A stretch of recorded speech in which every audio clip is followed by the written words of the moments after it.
Okay, can we hear now? Okay fine. Hi, good evening everyone, a very warm welcome to you all. बहुत बहुत स्वागत है आप सभी का आज इस इंग्लिश की पहली क्लास में। आई होप आप सब लोग बिल्कुल ठीक ठाक होंगे। उड़ान 2.0 का आज आगाज हो रहा है, शुरुआत हो रही है। आई होप आप सब लोग एकदम बढ़िया होंगे और इस बैच में पूरी एनर्जी के साथ आए होंगे। मैं अनुराग त्यागी, आपका मेंटर, स्वागत करता हूं आपका इस इंग्लिश क्लास में। A very warm welcome to you all again. I can see बहुत सारे लोग यहां पर जुड़ गए हैं। अगर आप लोग मेरी आवाज सही से सुन पा रहे हैं और देख पा रहे हैं मुझे एक हेडसअप दे दो, फिर हम क्लास शुरू करते हैं अपनी। शुरुआत में देयर वाज अ ग्लिच जिसकी वजह से आवाज थोड़ी डिस्टर्ब हो गई थी, बट आई थिंक अब आनी चाहिए आप लोगों को। आई कैन सी बहुत सारे लोग यहां जुड़ गए हैं। Shafeen, Kanak, Anshika, Divyasha, Priyanka, Kalpana, Jashandeep, Preeti, Rinku, Nitin, Kunal, Shalini, very warm welcome to you all. बहुत बहुत स्वागत है आपका। आई होप आप सब लोग एकदम चंगे होंगे और इस बैच की जो हमारी क्लासेस स्टार्ट होने वाली हैं आज से, उसके लिए तैयार होंगे, एक्साइटेड होंगे। I am very excited to be with you all. शुरू करता हूं, चलिए आज की क्लास क्या प्लान रहने वाला है, कैसे हम लोग आज की क्लास करेंगे, कैसे generally English through out the year पढ़ेंगे, ये मैं आपको अभी बताऊंगा साथ साथ। ठीक है, आप लोगों से कंफर्मेशन क्या मुझे मिल गया है कि आपको सब सुन रहा है सही से, सब आप लोग देख पा रहे हैं, ऑडियो वीडियो क्लियर है, बिल्कुल क्लियर है, क्लियर है, क्लियर है, क्लियर है। ठीक है, बाय द वे ये लेक्चर YouTube पर हो रहा है, this is not going on app. अगर आप लोग ऐप पे इसको ढूंढेंगे तो शायद आपको नहीं मिले, आप YouTube पे ये लेक्चर अभी लाइव है तो उसी पे आप लोग को ही मिलेगा। ठीक है, ठीक है, फाइन। मैं बताता हूं कैसे कैसे क्या क्या करने वाले हैं। तो देखिए, अपने दिन की शुरुआत करूंगा आज हमारी पहली क्लास से एक बात से जिसमें बड़ा स्ट्रांगली मानता हूं। एक पॉपुलर मूवी लाइन है which says yesterday is history, tomorrow is mystery, but today is a gift, that's why it's called present। आप लोगों ने सुना भी होगा इसको, लेकिन ये बहुत सही बात है। जो हो चुका है वो हो चुका है, जो होगा उसका मालूम नहीं है। आज लेकिन एक गिफ्ट है, ठीक है, इसीलिए इसको प्रेजेंट बोलते हैं हम लोग। बड़ी प्यारी बात है। Which says master Oogway someone says, बिल्कुल सही बात है। इसका मतलब क्या है? इसका मतलब ये है, और इसको एग्जीक्यूट करना भी सीखिए, चाहे जो भी हो रहा हो जीवन में, आज जो चल रहा है, आज जो हो रहा है, उसको एंजॉय करना सीखिए। सब कुछ मजे के साथ, आनंद के साथ करते हैं, ये आप लोग जरूर एक हैबिट डालिए। Celebrate what you have at this moment, जो भी आपके पास इस मोमेंट में है उसको सेलिब्रेट करना सीखिए। ये आप इस बात से सीखते हैं। ठीक है, आगे चलते हैं। चलिए, क्या प्लान है एक बार आपको बताता हूं आज की क्लास का। तो हम लोग क्या करने वाले हैं, स्टार्टिंग में एज ऑलवेज हम लोग, bye the way this is पहली क्लास, तो एज ऑलवेज इसमें बोलना अप्रोप्रिएट नहीं होगा, लेकिन मेरी हर इंग्लिश क्लास में हम लोग स्टार्ट करते हैं एक छोटे से गेम के साथ, जो कि आज भी हम करने वाले हैं। देन मैं आपको एक छोटा सा ओरिएंटेशन दूंगा, एक बेसिकली आइडिया दूंगा आपको कि किस तरीके से हम लोग इंग्लिश पढ़ें, किस तरीके से हम लोग नोट्स बनाएं, किस तरीके से इन जनरल आप लोग अपनी तैयारी कर सकते हो किसी भी सब्जेक्ट की, फॉर दैट मैटर, जो कि इंग्लिश में ही वैलिड होगी। नेक्स्ट है एक जो प्रॉस का लेक्चर है, अ लेटर टू गॉड, वो आज हम डील करेंगे डिटेल में। देन उसके ऊपर हम कुछ एक्सरसाइज क्वेश्चंस और क्विज क्वेश्चंस भी डील करेंगे। आप में से कुछ लोग पूछ रहे हैं कि इंग्लिश कम्युनिकेटिव का क्या हुआ, तो एक रिमाइंडर देता हूं आप लोग को, जस्ट अ डिस्क्लेमर। इंग्लिश में 2 कोर्सेज लगे हुए हैं ग्रेड 10 में, कुछ स्कूल में कोर्स बी लगा हुआ है, कुछ स्कूल में इंग्लिश कम्युनिकेटिव लगी हुई है, जिसको कोर्स ए बोलते हैं। तो पहली चीज तो आपको यह पता होना चाहिए कि आपका कोर्स कौन सा लगा हुआ है। अगर आपकी बुक में पहला लेसन, आपकी 2 बुक, फर्स्ट फ्लाइट और फुटप्रिंट्स विदाउट फीट, अगर ये दोनों बुक आपको as part of a syllabus मिली है, दैट मींस आपका कोर्स बी लगा हुआ है, ये कोर्स बी है। ठीक है, जिसमें पहला लेसन ये है, लेटर टू गॉड, जो कि हम कवर करेंगे अब इस क्लास में। इससे अलग अगर आपकी बुक में, अगर आपकी लैंग्वेज एंड लिटरेचर की बुक है और उसमें पहला लेसन 2 जेंटलमैन ऑफ वेरोना है, दैट मींस आपका कोर्स ए लगा हुआ है। तो अगर आपका कोर्स ए लगा हुआ है तो एक रिकॉर्डेड लेक्चर आपको ऐप पे मिल जाएगा, उड़ान 2.0 बैच इंग्लिश के अंडर। ठीक है, 2 इंग्लिश की टाइल्स आपको वहां मिलेंगी सब्जेक्ट के अंदर, एक इंग्लिश कोर्स ए, एक इंग्लिश कोर्स बी। तो कोर्स ए के अंडर आपको ये वाला लेक्चर मिल जाएगा, जो कि अभी साथ साथ वहां पर रन कर रहा होगा पैरेलली। जिस टाइम पे ये क्लास स्टार्ट हुई है उसी टाइम पे वो लेक्चर रिकॉर्डेड भी आपको वहां मिल जाएगा, और इसी तरीके से कोर्स ए के जितने भी लेक्चर है वो आपको वहां पर मिलेंगे। ठीक है, अब स्टार्ट करता हूं। चलिए, तो हमारा ये प्लान है आज का। मैं स्टार्ट करता हूं बिफोर वी हैव, ताकि हम लोगों को और लोग जुड़ पाए फटाफट से और हम लोग आगे क्लास स्टार्ट कर पाए, इसलिए मैं फटाफट से एक छोटे से गेम से शुरू करता हूं। आप लोग रेडी हैं क्या गेम के लिए? अगर रेडी हैं तो थम्स अप दो मुझे ऐसे जल्दी से। I need the thumbs up from you focus, जल्दी से बताओ फटाफट से। रेडी हो, रेडी हो, रेडी हो, come on come on come on come on come on come on. Hello sir, live classes app पर लगेंगी क्या? जी हाँ, आज पहली क्लास है, इसलिए क्लास सबके लिए है इंग्लिश की। YouTube पे भी हमने अवेलेबल कराई है, बट देन गोइंग एड ये ऐप पर रहेगा। ठीक है, ऐप पे लाइव क्लासेस हम लोगों की रेगुलरली होंगी इसके बाद, ठीक है। ओके, तो मैं गेम समझाता हूं, ठीक है। आप लोग चैट जो कमेंट में वो मुझे बताइएगा कि समझ में आया कि नहीं, और समझ में आया तो आंसर करिएगा। छोटा सा गेम है, आपको क्या करना है, identify the options that sound similar. ये 3 इमेजेस है यहां पर, पहले तो इन इमेजेस से ये आइडेंटिफाई करिए कि किस वर्ड को रिप्रेजेंट करते हैं ये।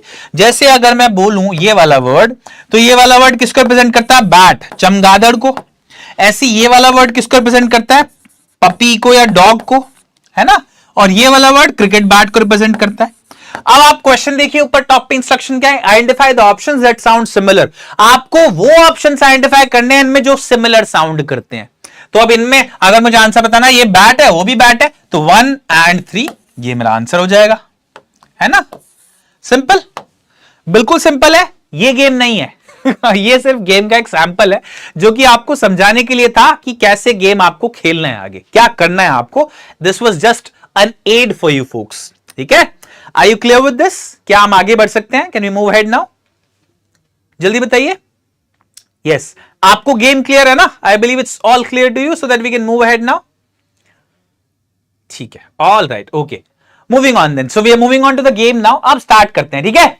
रेडी रेडी रेडी, ठीक है, मुझे मिल गया जवाब आप लोग। Yes yes yes yes yes, wonderful, ठीक है, ओके। तो ये रहा गेम। अब आप लोगों को क्या करना है, आप लोग यहां पर 8 इमेजेस देख रहे हो स्क्रीन पर। इन 8 इमेजेस में से आपको आइडेंटिफाई करना है कौन से ऑप्शंस हैं जो कि सिमिलर साउंड करते हैं। 4 पेयर निकल के आएंगे। टोटल 8 इमेजेस हैं, तो 4 सिमिलर साउंडिंग वर्ड के पेयर्स निकल के आएंगे। आपको उन चारों पेयर का यहां पर बताना है मुझे नाम। जैसे आपने 1 और 3 बताया था ना पीछे, ऐसे यहां पर बताइए, जल्दी से बताइए, कम ऑन, बताइए बताइए बताइए।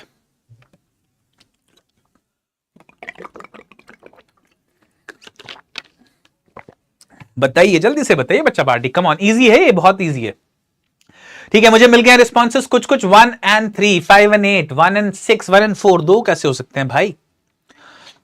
देखो मैं 1 मिनट का टाइम आप लोगों को दे रहा हूं, इससे ज्यादा मैं टाइम नहीं दे पाऊंगा आप लोगों को। एक बार आप ट्राई करिए। पहले क्या करना है, इमेज को देख के वर्ड आइडेंटिफाई करिए। ये इमेज किस वर्ड को रिप्रेजेंट करता है, ये इमेज किसको करता है, सिमिलरली ये किसको करता है, ऐसे ये आइडेंटिफाई करिए। और वो एक बार आइडेंटिफाई कर लोगे तो आपको आइडिया लग जाएगा कि कौन कौन से वर्ड्स सिमिलर साउंडिंग है, जिनके अंदर प्रोनाउंसिएशन एक सा है, ये आपको पिक करना था, ठीक है।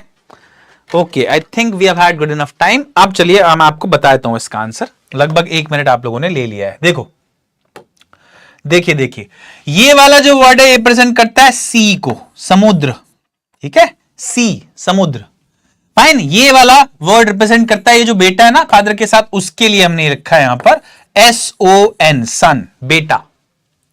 मूविंग ऑन, ये वाला देखो, ये रिप्रेजेंट करता है फ्लावर को, फूल, है ना, फ्लावर, फ्लावर को रिप्रेजेंट करता है। चौथा इमेज ये रिप्रेजेंट करता है नाइट को, रात्रि, रात या रात्रि, सुना होगा ना आप लोगों ने। 4th इमेज, अब आ गया आपको Elon Musk. Good to have Elon Musk on my lecture by the way. Moving on, अब देखो ये वाला जो किसको रिप्रेजेंट करता है, ये रिप्रेजेंट करता है सन को, सूर्य। ये रिप्रेजेंट करता है देखना, वॉच, सॉरी देखना, बेसिकली सी, ठीक है, सी। ये जो है ये रिप्रेजेंट करता है एक योद्धा, वॉरियर जो है ना, उस वाला। लेकिन इसको मैं लिख रहा हूं नाइट। नाइट एक ब्रिटिश रॉयल्टी के अंदर टर्म है जो कि दिया जाता है एक बहुत ही बड़े योद्धा को। अगर कोई बहुत बढ़िया योद्धा हो, कोई बहुत बढ़िया आउटस्टैंडिंग काम कर रहा है, तो उसको दिया जाता है ये ऑनरेरी रैंक, जिसको आप नाइट बोलते हैं, ठीक है। या पुराने समय में ऐसा बहुत बड़ा योद्धा होता था तो उसको आप नाइट बोलते थे, ये भी बात सही है, ठीक है। अब देखिए नेक्स्ट, ये जो है यहां पर, ये कई, यहां पर शायद आपको कंफ्यूजन हो सकता है बाय द वे, लेकिन ये रिप्रेजेंट करता है यहां पर आटे को, जिसको आप इंग्लिश में बोलते हैं फ्लावर। आटे को, जो कि क्या होता है, फ्लावर, FLOUR, ठीक है। अब आपके सामने मैंने सारे वर्ड्स लिख दिए जो ये इमेज रिप्रेजेंट करती हैं। आप बता सकते हो क्या क्या, कौन से ऐसे पेयर्स हैं जो सिमिलर साउंडिंग है। अब तो आप बता ही दोगे आई बिलीव, है ना। अब तो सिंपल है ही बिल्कुल। देखो सी समुद्र और ये वाला सी, देखना, ये है पहला पेयर आपका 1 और 6। उसके बाद सन बेटा और SUN सन सूर्य, ये है दूसरा पेयर 2 और 5।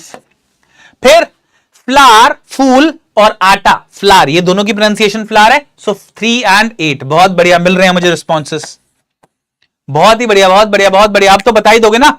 और लास्ट है बच्चा पार्टी, ये नाइट और नाइट, इसमें के साइलेंट होता है इसलिए इसको कनाइट नहीं पढ़ते हैं, खाली नाइट ही पढ़ते हैं। ठीक है, 4 and 7, 4 and 7। तो बच्चा पार्टी ये आपके 4 पेयर्स हैं, दीज आर द 4 पेयर्स, ये 4 आपके पेयर हैं, है ना। ये 4 पेयर आपके, क्या आप चारों आइडेंटिफाई कर पाए? एक बारी मुझे फटाफट से बता दो, सो दैट आई नो कि आप लोगों ने कैसा स्कोर किया है इसमें, क्या स्कोर रहा आपका? क्या आप चारों पेयर आइडेंटिफाई कर पाए? 4 या 1 या 2? अभी एक और कॉन्सेप्ट बताना मुझे छोटा सा इसके थ्रू आप लोगों को, but were you able to identify all 4? No, it's okay, कोई बात नहीं, 2 कर पाए, ठीक है। जो लोग सारे कर पाए, फैंटास्टिक, कुडोस टू यू फोक, शाबाशी आप लोग को बहुत बहुत। जो लोग 2 या 3 कर पाए वो भी ठीक है, क्योंकि थोड़ा नया सा कॉन्सेप्ट था। जो 1 भी नहीं कर पाए वो थोड़ा सा ध्यान देना आगे आगे वोकैबुलरी पे, आपको नए वर्ड्स सीखने की जरूरत पड़ेगी। शायद आप नए वर्ड्स या कुछ वर्ड्स, आपका वर्ड बैंक जो है वो कम है, इसलिए आप थोड़ा फंसे यहां पर, बट नथिंग टू वरी, हम लोग मिलकर उसको रिजॉल्व कर लेंगे, ठीक है। समझ में आया आप लोगों को? नमस्ते जी, नमस्कार, बिल्कुल बिल्कुल बिल्कुल। वंस अगेन मैंने क्या बोला? मैंने बोला कि इन सारे इमेजेस को देख के वर्ड आइडेंटिफाई करिए पहले, और फिर उन वर्ड्स में जो सिमिलर साउंड करते थे, एक जैसा साउंड करते थे, उन सारे वर्ड्स का पेयर आपसे पूछा। तो मेरे पास 4 पेयर आ गए, पहला 1 and 6। जैसे ये वाला सी देखो वर्ड समुद्र, इसके जैसा साउंड कर रहा है। ऐसे ही सिमिलरली सन और सन, इनकी स्पेलिंग अलग है, मीनिंग भी अलग है, लेकिन ये साउंड तो एक जैसा है ना, प्रोनाउंसिएशन। अब ऐसे वर्ड्स को बोलते क्या है ये बताइए?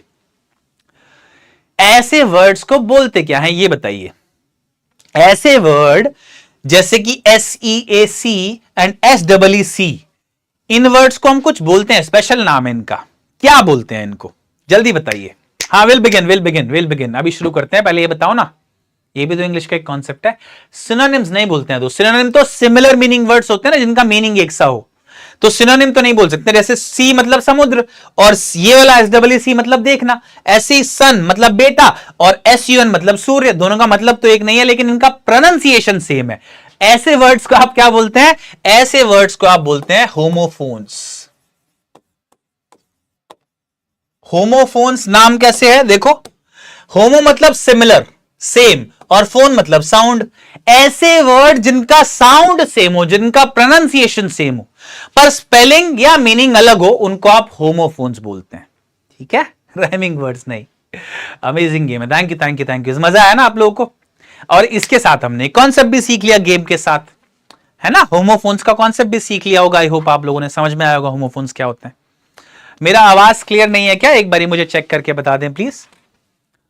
मेरी आवाज एक बारी चेक करके बता दें बैक एंड टीम पे, है ना, है ना। आप लोग ही बता दो, आवाज क्लियर है ना? क्लियर है। मेरी आवाज क्लियर है? एक बारी चेक कर लीजिए, ठीक है, फाइन।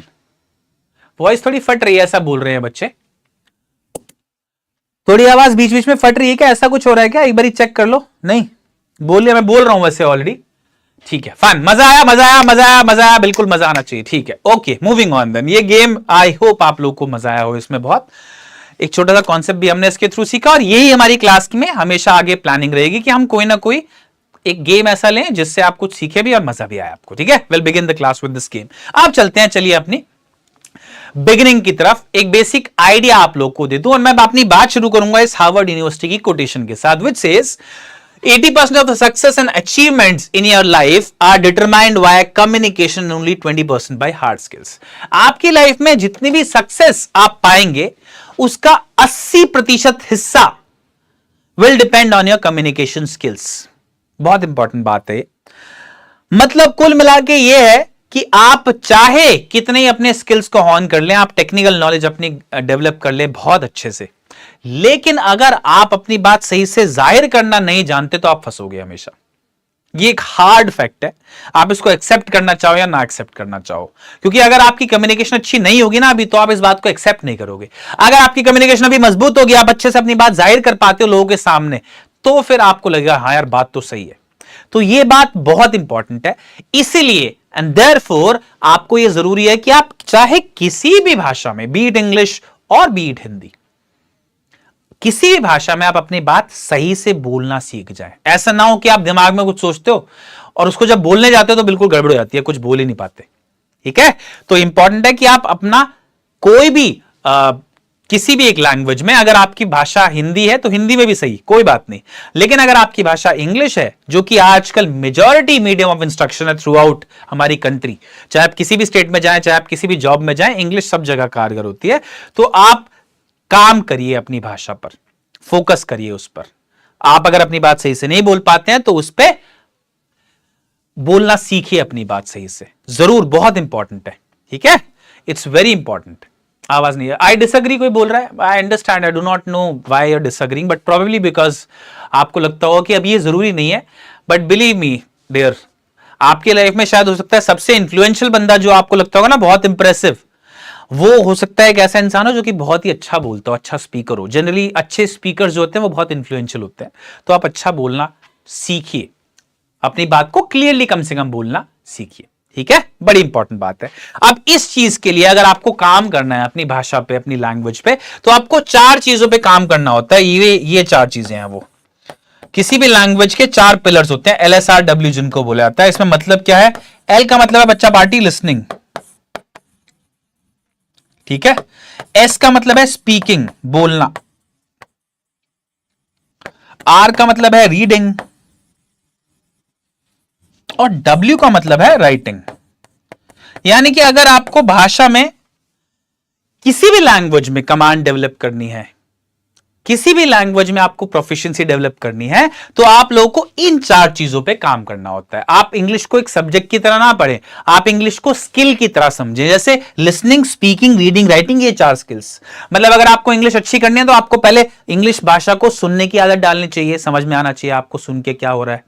दूसरा, आपको इंग्लिश धीरे धीरे बोलनी सीखनी है। फिर आपको इंग्लिश रीड करनी सीखनी है, आपको साथ साथ इंग्लिश लिखनी भी सीखनी है। अगर आप इन चारों पे काम करोगे तो फिर आप लोग डेवलप कर पाओगे स्किल अपना, ठीक है। नहीं sir, it's not at all recorded, एक लाइव सेशन है, एक लाइव सेशन है दोस्त ये।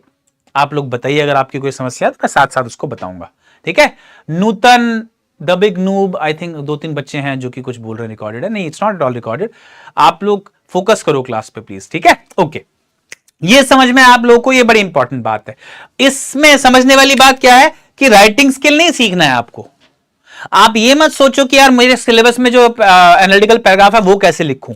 आपको ये सीखना है कि अगर कुछ भी बात आपको इंग्लिश में लिखनी है तो कैसे लिखूं। मान लीजिए मैं आपको बोल दूं कि आज अपने पूरे दिन का रूटीन लिख के बताओ इंग्लिश में, आप कहीं घूमने गए, वहां पर क्या क्या किया आपने इंग्लिश में लिख के बताओ। तो अगर आप लोग इतना कर पाते हो then your writing skill is good. आपका स्किल जो है राइटिंग का वो ठीक है। अगर नहीं कर पाते तो उस पर काम करो, है ना।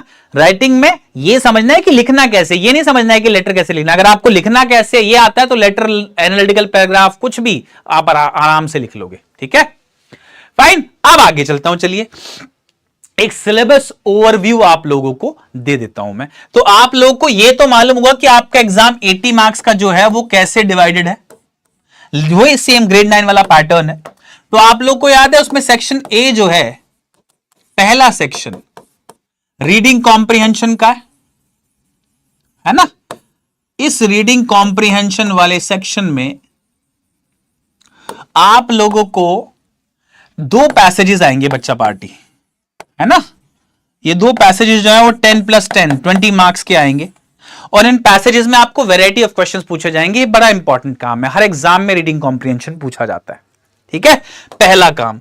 दूसरा, सेक्शन बी जो होगा आप लोगों के एग्जाम में वो होगा ग्रामर एंड राइटिंग। ये भी आई बिलीव आप लोगों को पता होगा, नहीं तो मैं बता रहा हूं, यही बता रहा हूं कि क्या पढ़ना है और कैसे पढ़ना है। तो ग्रामर एंड राइटिंग है जो कि कितने मार्क्स का पूछा जाता है, अगेन ये भी 20 मार्क्स का पूछा जाता है आप लोगों से, है ना, फाइन। तो इसमें किस तरह से पूछा जाता है, तो ग्रामर के 10 क्वेश्चंस आते हैं, इसमें 12 में से 10 करने होते हैं आपको अटेम्प्ट, 10 क्वेश्चंस अटेम्प्ट करने होते हैं, है ना। एंड देन राइटिंग स्किल्स के 2 क्वेश्चन अटेम्प्ट करने होते हैं आपको, 2 क्वेश्चंस जो कि अगेन 10 मार्क्स के होते हैं, ठीक है। एक इंटरनल चॉइस इनमें आती है, जैसे ग्रामर क्वेश्चन आपको 12 दिए जाते हैं, उनमें से 10 आपको अटेम्प्ट करने होते हैं कोई भी। मतलब आपको ऐसा होगा कि आपको 12 क्वेश्चन आएंगे एग्जाम में और उनमें से सिर्फ 10 क्वेश्चन आपको अटेम्प्ट करने हैं, तो थोड़ी सी हेल्प हो जाती है। सिमिलरली आपको कोई पूछ रहा है ग्रामर क्लास कब होगी, तो ग्रामर का लेक्चर जल्दी हम प्लान करेंगे, पहले ये कर लेते हैं, एक एक करके होगा, तो जितनी भी ग्रामर आपके सिलेबस में वो सब हम करेंगे, डोंट वरी अबाउट दैट, ठीक है। I am missing my 10th class, oh dear, ऐसा क्यों भाई, ओके और राइटिंग के 2 क्वेश्चंस आते हैं आपके, इनमें भी एक इंटरनल चॉइस होती है, आपको चॉइस मिलती है, 2 में से कोई भी एक क्वेश्चन अटेम्प्ट कर लो आप, ठीक है। ओके आगे बढ़िए देखिए, एंड लास्ट जो सेक्शन है वो है सेक्शन सी, और मेरा फेवरेट है ये, क्योंकि आपके बाकी दोनों सेक्शंस को भी हेल्प करता है इंप्रूव करने के लिए। क्या सेक्शन है? ये है लिटरेचर का सेक्शन। देखो भाई, लिटरेचर एक ऐसी चीज है, अगर आपको लिटरेचर में डुबकी की आदत लग गई ना, अगर आपको मजा आ गया, I introduce you to this world of mine. ये एक ऐसी दुनिया है जो कि मैं अपने तरीके से बहुत आनंद लेता हूं उस दुनिया में, लिटरेचर की दुनिया में, ठीक है। तो ये एक बहुत बड़ा हुक होता है इंग्लिश में या किसी भी सब्जेक्ट में, अगर आप उसकी लिटरेचर पढ़ते हो ना तो आप जरूर उसमें खो जाते हो, ठीक है। आप लोग जरूर उसमें एक बार ऐसा महसूस करते हो कि यार क्या प्यारी सी चीज है ये। क्यों? अच्छी लिटरेचर के बारे में बोला जाता है that it comforts the disturbed and disturbs the comforted. मतलब एक इंसान जो कि बिल्कुल कंफर्टेबल है, सब बढ़िया चल रहा है उसके लाइफ में, अगर हो सकता है वो एक ऐसा पीस ऑफ टेक्स्ट पढ़े, एक ऐसा लिटरेचर पढ़े कि वो हिल जाए अंदर से एकदम से कि यार ये क्या हुआ। और उस तक ऐसा इंसान हो जो कि बिल्कुल परेशान हो, अपनी लाइफ में बहुत कुछ जूझ रहा हो प्रॉब्लम से, और वो लिटरेचर पढ़े और उसको कोई ऐसा पीस ऑफ टेक्स्ट पढ़ने को मिले कि उसका सुकून मिल जाए एकदम से। वो परेशान हो बहुत चीज से लेकिन वो फिर भी सुकून में आ जाए, ठीक है। तो आई होप आप लोग इसको अच्छे से समझोगे। ये बात जो है, voice not clear, voice not clear है क्या? मैं एक बारी बोल देता हूं, मुझे कुछ लोग रिपोर्ट कर रहे हैं ऐसा इशू लगातार, ठीक है। वॉइस नॉट क्लियर, आगे फट रहा है ऐसा बोल रहे हैं, एक बारी आप चेक कर लो या माइक चेंज करा दो। ओके ठीक है ठीक है ठीक है ठीक है ठीक है फाइन। तो आपको लिटरेचर के बारे में बताता हूं। आपके लिटरेचर में जो है 2 बुक्स लगी हुई हैं। एक तो फर्स्ट फ्लाइट, अगेन ये कितने मार्क्स का आता है भाई? तो ये आता है आपके 40 मार्क्स का बचे हुए, फाइन। तो फर्स्ट फ्लाइट जो बुक है, एक तो वो, और दूसरी फुटप्रिंट्स विदाउट फीट है। ये दोनों बुक्स आपकी हैं।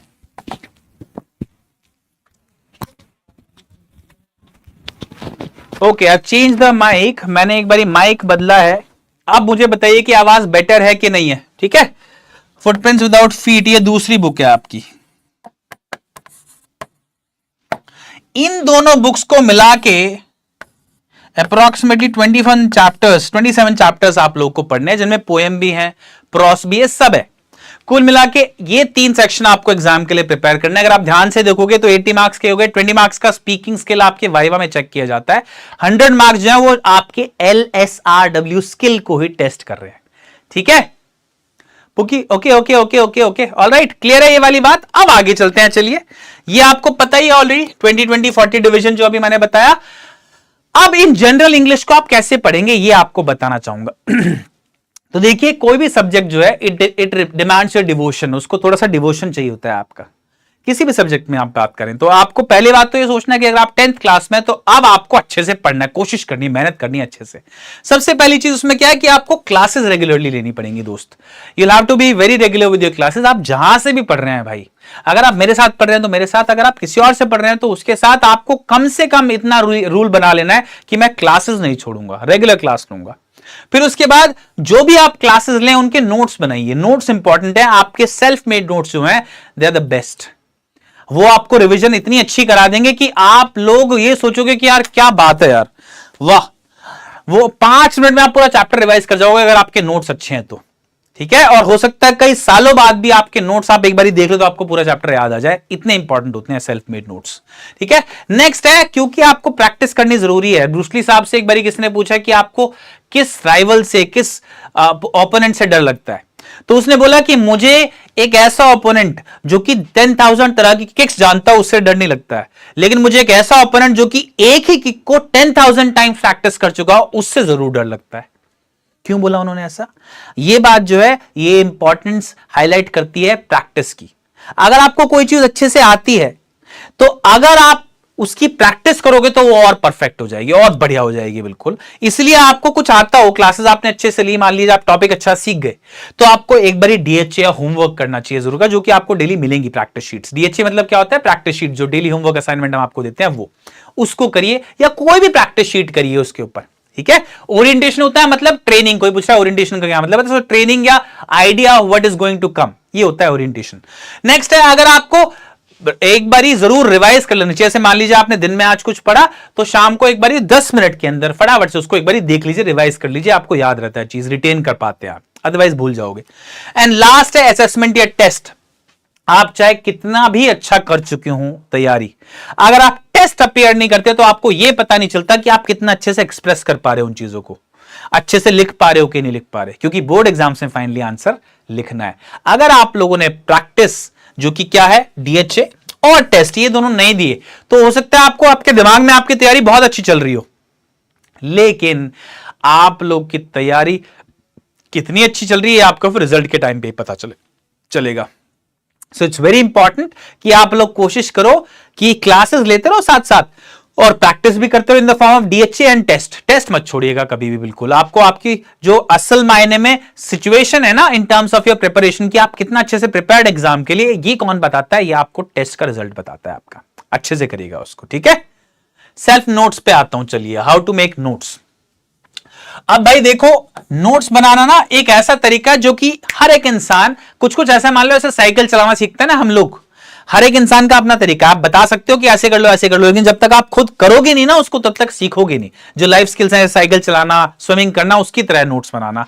तो लेकिन मैं एक बेसिक आइडिया आपको जरूर देता हूं कि कैसे शुरू करना है। नोट्स बनाने का सबसे पहला, सबसे इंपॉर्टेंट तरीका वो ये कि आपको जो भी इंपॉर्टेंट इंफॉर्मेशन लगे ना लेसन में, उसको आपको शॉर्ट में लिखना है। इंपॉर्टेंट इंफॉर्मेशन जो लगे उसको शॉर्ट में लिखना है। आप कहोगे सर इंपॉर्टेंट क्या है? तो इंपॉर्टेंट क्या है ये आपको लेसन पढ़ के पता चलेगा ऑन द गो। कोई ऐसी चीज जो कि आपको लगे यार मैं भूल सकता हूं, उसको लिख लो नोट्स में। कोई ऐसी चीज, अगर आप पूरे लेसन के नोट्स बना रहे हो तो उसमें जो जो इंपॉर्टेंट इवेंट्स हैं उनको लिख लो। मैं आपको एक लाइव एग्जांपल दूंगा अभी कि नोट्स कैसे बनाते हैं, क्योंकि मैं आज की क्लास जो है ना उसमें नोट्स के थ्रू आपको पढ़ाऊंगा। चलो ठीक है, ये गोल है कि आपको एक बार सिखाऊंगा कि नोट्स, मतलब आप जो चैप्टर है पूरा उससे नोट्स कैसे निकाल सकते थे। तो इंपॉर्टेंट इंफॉर्मेशन को शॉर्ट में लिखना आना चाहिए पहले आपको। दूसरा, सब कुछ नहीं लिखना है नोट्स में, पूरा लेसन नहीं उतारना है नोट्स में। ये नहीं करना है कि कॉपी पेस्ट करो, डिक्टेशन नहीं लिखना है वहां पर। नोट्स में सिर्फ काम की बात आएगी जो कि आपको इंपॉर्टेंट लगे, और उसमें भी आप सेक्शंस बना सकते हो सकता है आप एक इंफॉर्मेशन आपको बहुत इंपॉर्टेंट लग रही है उसको रेड में लिख लो, एक इंफॉर्मेशन आपको ठीक ठीक लग रही है उसको येलो में लिख लो, एक इंफॉर्मेशन आपको लग रही है कि यार है काम की, लेसन का पार्ट है लेकिन बहुत इंपॉर्टेंट है, उसको ग्रीन में लिख लो। ठीक है, तो इस तरीके से आप सेगमेंट्स भी बना सकते हो नोट्स में अलग अलग, राइट। लेकिन इंपॉर्टेंट सबसे जरूरी काम क्या है कि आप नोट्स पे शॉर्ट में बनाओ, जरूरी जानकारी जो भी है उसको लेके। वन, दूसरा, उन्हीं नोट्स में आप जरूर निमोनिक्स भी रखिए। अब ये निमोनिक्स क्या होते हैं?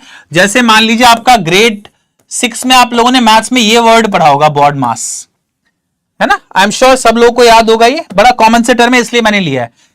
बॉड मास क्या था? Bracket of divide, multiply, addition, subtraction, ये सब था ना। तो ये जो बॉड मास है ये आपको याद रहा, क्यों? क्योंकि एक बहुत बड़ी लंबी सी सीक्वेंस को इसने इसमें याद करा दिया आपको। तो आप अपने आप भी ऐसे निमोनिक्स बना सकते हो।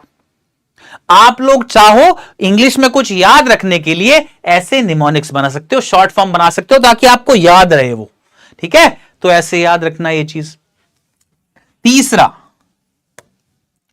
थर्ड, जो आपके नोट्स हैं वो नोट्स में it has to be short and crisp. आपके जो नोट्स हैं वो बिल्कुल शॉर्ट एंड क्रिस्प होने चाहिए। मेरा सजेशन है कि आप क्लास में यूजुअली दो नोटबुक्स बना सकते हो। एक नोटबुक जब आप क्लास ले रहे हो तब लो, और एक नोटबुक जब आप चैप्टर को दोबारा पढ़ के उसके क्वेश्चन आंसर्स कर रहे हो तब। स्पेशली जो क्वेश्चन आंसर्स हम लोग क्लास में डिस्कस करेंगे उनको जरूर लिख के देखना है आपको दूसरी कॉपी में। एक नोटबुक में सिर्फ आपको क्या करना है, आप राइटिंग प्रैक्टिस करिए। क्यों? क्योंकि एग्जाम में आपको आंसर्स लिखने ही हैं। अगर आप आंसर्स लिखने सही से नहीं आपको आएगा ना तो आप गड़बड़ हो जाएगी आपकी। तो एक नोटबुक में जो कि नोट्स की होगी उसमें आप सिर्फ आंसर प्रैक्टिस करिए, आंसर को लिख के देखिए, सारे क्वेश्चन जो भी हैं उसके। ठीक है, तो शॉर्ट एंड क्रिस्प होने चाहिए नोट्स। निमोनिक्स उसमें जरूर ऐड करना चाहिए, इंपॉर्टेंट होना चाहिए। एंड देन उसमें उसके साथ साथ ये जो है इन सारी चीजों से अलग, they have to be self made. आपके नोट्स जो हैं वो सेल्फ मेड होने चाहिए। अगर आप किसी और के नोट्स के भरोसे बैठे हैं तो एश्योर यू शायद आप फायदा नहीं ले पाएंगे उसका। आपके नोट्स तभी, एक बार लगेगा टाइम आपको नोट्स बनाने में, मतलब एक बार ही हो सकता है कुछ टाइम ले ले नोट्स बनने में, लेकिन दोबारा जरूरत नहीं पड़ेगी नोट्स बनाने की, ये मैं एश्योर करता हूं आपको। मैं आपको नोट्स दूंगा, यस, आज की क्लास में नोट्स के थ्रू ही कराने वाला हूं आपको, ताकि आपको आइडिया लगे। ये लेक्चर जो है उसमें मैं आपको एक डिटेल्ड समरी, एक डिटेल्ड लेसन जो है वो कराने वाला हूं, आपका फर्स्ट लेसन, और उसको मैं नोट्स के थ्रू ही कराऊंगा ताकि आपको समझ में आए कि नोट्स कैसे यूज कर सकते हैं आप। Fine, there is another way जिसमें हम लेसन को हर एक डिटेल में पढ़ें अच्छे से, लेकिन मैं आपको एक डिटेल्ड समरी की फॉर्म में इस लेसन को कराने वाला हूं ताकि आपको समझ में आए कि कैसे नोट्स के थ्रू नोट्स आप बना सकते हैं और कैसे नोट्स के थ्रू रिवाइज कर सकते हो। वन, एंड दूसरा बड़ा इंपॉर्टेंट पॉइंट वो ये कि लेसन में कई दफा आपको खुद रीड करके जो समझ में आता है ना, वो कोई और नहीं समझा सकता। मैं करा सकता हूं जरूर, बट अगेन एक समरी जो मैं दूंगा वो आपको हेल्पफुल होगी पूरे लेसन को समझने में। अच्छे से डिफिकल्ट वर्ड्स जो हैं वो भी हम कवर कर लेंगे उसमें, और आपको पूरी स्टोरी अच्छे से समझ में आएगी। हम जो क्वेश्चंस हैं वो बीच बीच में मैंने डाले हुए हैं, तो आप लोग उनको अच्छे से करिएगा। चलिए अब शुरू करते हैं, ठीक है। Let's begin with the lesson.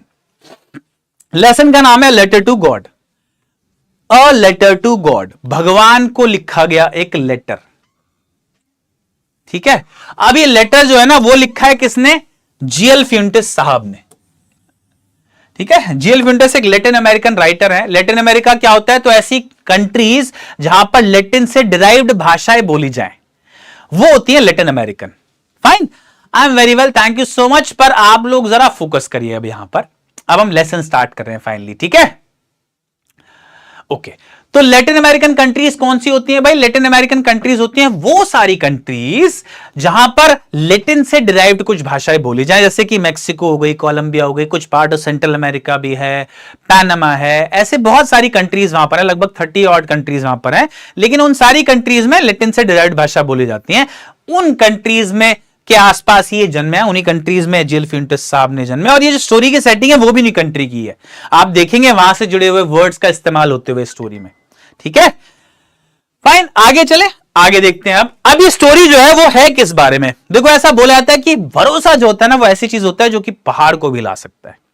Faith can move mountains, ऐसा बोला जाता है। हालांकि इसका लिटरल मीनिंग जो है वो मुझे नहीं लगता सही होगा। ऐसा नहीं है कि आप भरोसा आपको आप पहाड़ जाके हिला दोगे हाथ से, not that necessarily. What it actually means कि अगर आपको भरोसा है ना किसी चीज पर, बहुत स्ट्रांगली आप किसी चीज में बिलीव करते हो, तो वो भरोसा आपका इस लेवल पे आपको ले आएगा कि आप वो चीज कर जाओगे, आप अचीव कर जाओगे, ठीक है। तो भरोसा बहुत बड़ी चीज होती है, और यही लेसन आपको, ये जो लेसन है ये यही बताता है कि भरोसे की क्या पावर होती है, ठीक है। इस स्टोरी में क्या होता है? किसान होता है, वो बड़ी मेहनत से अपनी फैमिली के साथ खेती करता है, और खेती करते हुए उसकी फसल जो है किसी कारण से खराब हो जाती है। अब वो जो फसल खराब उसकी होती है, उसके पास जो भी ऑप्शन खाने कमाने का जरिया होता है उस फसल के खराब होते ही वो चला जाता है, यानी कि वो शायद भूखे पेट सोए पूरे साल अगर उसकी फसल खराब हो गई है तो उस फसल खराब होने के बाद वो मदद की गुहार लगाता है भगवान से एक लेटर लिखकर, और वो लेटर जब भगवान को भेजता है, ये मैं आपसे स्टोरी के एंड में पूछना चाहूंगा, क्या उसका जवाब आता है? वन, और क्या जो मदद वो भगवान से मांगता है वो मदद उसको मिलती है भगवान से? इन दोनों सवालों के जवाब मैं आपसे एंड में चाहूंगा, मुझे बताइएगा आप इसका आंसर, ठीक है। फाइन, क्लियर है? यहां तक समझ में आया? मैं स्टार्ट कर सकता हूं क्या स्टोरी? बहुत ही मजेदार कहानी है। मैं एक फैमिली से बिलोंग करता हूं जो कि फार्मर्स की फैमिली रही है। मेरे दादाजी खेती फार्मर थे, तो मैं अच्छी समझता हूं द प्लाइट ऑफ फार्मर्स। बड़ी मुश्किल लाइफ होती है, बहुत मेहनत करते हैं। उसके साथ साथ कई दफा ऐसा होता है कि वो जो मेहनत है पूरी की पूरी या तो बारिश की वजह से, ज्यादा बारिश आ गई तो दिक्कत हो जाएगी, और बारिश नहीं आई तो दिक्कत हो जाएगी, तब भी फसल काम सही से नहीं उगती है। तो बहुत ही डिफिकल्ट लाइफ होती है एक फार्मर की। सिमिलर कुछ आप ऐसा देखेंगे यहां पर, और कैसे वो भगवान से गुहार लगाता है, क्या उसका भरोसा जो है भगवान में उसके लिए वापस फल देता है उसको, ये आप देखेंगे, ठीक है। ठीक है, ठीक है, ठीक है, ठीक है, ठीक है, ठीक है, ठीक है, okay okay okay okay okay, जी हाँ, नोट्स एनफ है, बिल्कुल बिल्कुल बिल्कुल बिल्कुल बिल्कुल। ओके, मूविंग ऑन, चलिए शुरू करता हूं मैं। तो मैंने स्टोरी को ना कुछ की पॉइंट्स में डिवाइड कर लिया है ऐसे। स्टोरी सेटिंग, बैकग्राउंड क्या है, लैंचो, ये सारे पॉइंट जो है इनकी फॉर्म में एक डिटेल स्टोरी पूरी मैं आपको बताने वाला हूं बड़े शॉर्ट में। उसके बाद कुछ क्वेश्चंस आने वाले हैं एमसीक्यूज, तो अच्छे से बी वेरी अटेंटिव, ध्यान रखिएगा, ठीक है। Okay, I am also from farmers family from Bihar, glad to know that dear. समझे आप लोग? एक इसको अब इस एंगल से सोचिएगा कि आप एक किसान है और अब आपने बड़ी मेहनत करके फसल उगा ली है। अब क्या होता है देखते हैं उसके बाद, ठीक है। Okay, moving on. तो स्टोरी की जो सेटिंग और बैकग्राउंड है उसकी बात करता हूं सबसे पहले। ये जो स्टोरी है वो सेट कहां पर है, किस जगह पूरी स्टोरी ले रही है? तो बोला जाता है स्टोरी की स्टार्टिंग जो है वो ये है कि लांचो नाम का एक बंदा होता है, लांचो, ठीक है। There is a guy called Lencho. ये लांचो जो है वो अपनी फैमिली के साथ पूरी फैमिली के साथ, जिसमें इसकी वाइफ है, इसके बच्चे हैं, उनके साथ रहता है क्रेस्ट ऑफ अ लो हिल पे। क्रेस्ट मतलब क्या होता है? तो हिल जो होता है ना, जैसे आप देख रहे हो यहां पर पहाड़ी एरिया है, इसमें बहुत सारे पहाड़ है, ऐसे ये पहाड़ है, ये पहाड़ है। तो एक पहाड़ का सबसे ऊंचा जो हिस्सा होता है, उसको आप बोलते हैं क्रेस्ट।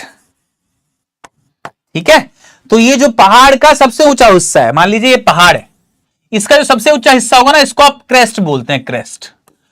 तो इसका घर लांचो का कहां था? एक पहाड़ के क्रेस्ट पे था, top most part of a पहाड़ पे इसका घर था। इकलौता घर था और सॉलिटरी, सॉलिटरी मतलब ओनली, अलोन। सॉलिटरी हाउस था, मतलब जिस पहाड़ पे रहता था ना, ऐसे इकलौता घर इसी का था वहां पर, बस उस पूरी वैली में। फाइन, आगे चलते हैं। अब ये जो घर था, यहां जहां पर इसका घर था, वहीं सामने इसका खेत था, जहां से इसको दिख सकता था एक रिवर फ्लो कर रहा है इसके घर से, जैसे पहाड़ पे किसी का घर हो, ऐसा बड़ी प्यारी जगह होती है, वहां से किसी को ऐसे दिख रहा है आप लोग को, सामने एक रिवर फ्लो कर रहा है, ऐसा दिखता था। सामने ही वहां पर दिखता था कि कॉर्न, कॉर्न क्या होता है? भुट्टा। कॉर्न का बिल्कुल ऐसा फ्रूट, कॉर्न का जो फसल है वो दिख रहा है सामने अपने खेत में, उसी जगह से इसको ऐसा भी था। ठीक है, तो बेसिकली जिस जगह रहता था वहां पर से इसको सामने दिख रहा था रिवर और अपना कॉर्न फील्ड भी, कॉर्न फील्ड। हाँ, ये रहा राइप कॉर्न। कॉर्न मतलब क्या होता है भाई? मक्का, भुट्टा, है ना। और राइप मतलब जो पका हुआ हो, और डॉटेड विद फ्लावर्स, पूरे फील्ड में फ्लावर्स भी लगे हुए थे। इतना इसको दिख रहा था वहां से। अब ये बहुत समय से सब कुछ अच्छा चल रहा था और इसका बड़ा अच्छा हार्वेस्ट भी आता था, बड़ी अच्छी उपज भी आती थी इस फील्ड से। लेकिन अगर इसको किसी चीज का इंतजार था तो वो सिर्फ क्या था? एक बारिश का। डाउनपोर मतलब एक स्ट्रॉन्ग रेनफॉल, बहुत तगड़ी बारिश। ठीक है, डाउनपोर मतलब स्ट्रॉन्ग रेनफॉल, बहुत तगड़ी बारिश का इंतजार था उसको। और अगर तेज तगड़ी बारिश ना भी हो तो कम से कम थोड़ी सी बारिश हो जाए, एक शावर हो जाए, हल्का सी बारिश हो जाए। अगर इतना भी हो जाएगा तो भी इसका बहुत अच्छा फसल पक्का था, मतलब ही वाज श्योर कि एक अच्छी फसल मुझे मिल जाएगी।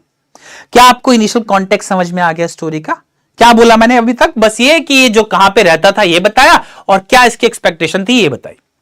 लांचो रहता था पहाड़ के क्रेस्ट पे अपनी फैमिली के साथ, इसका इकलौता घर था, इसके घर से सामने रिवर दिखता था, इसका फील्ड दिखता था जिसमें कॉर्न जो है राइप हो चुका था। अगर किसी चीज की जरूरत थी इकलौती तो वो सिर्फ क्या थी? बारिश की, कि बारिश आ जाए यार, थोड़ा सा डाउनपोर हो जाए, तगड़ी सी बारिश हो जाए, या कम से कम थोड़ा बहुत ही हो जाए, हार्वेस्ट अच्छा सा आ जाएगा। ठीक है, ये उम्मीद थी इसको। अब आगे चलते हैं। डॉटेड विद फ्लावर्स, कोई पूछा डॉटेड का मतलब क्या है? तो एक ऐसा खेत जिसमें आपको दिख रहा है कि मक्का लगा हुआ है पूरे में और उसके बीच में फ्लावर्स दिख रहे हैं, तो डॉटेड विद फ्लावर्स बोल दिया उसको। ठीक है, आगे चलते हैं। ओके, अब लांचो जो था, इसकी इकलौती होप ये थी कि बारिश पड़ जाए, इसलिए पूरे दिन ऐसे देख रहा था बादलों की तरफ जो कि नॉर्थ ईस्ट में थे।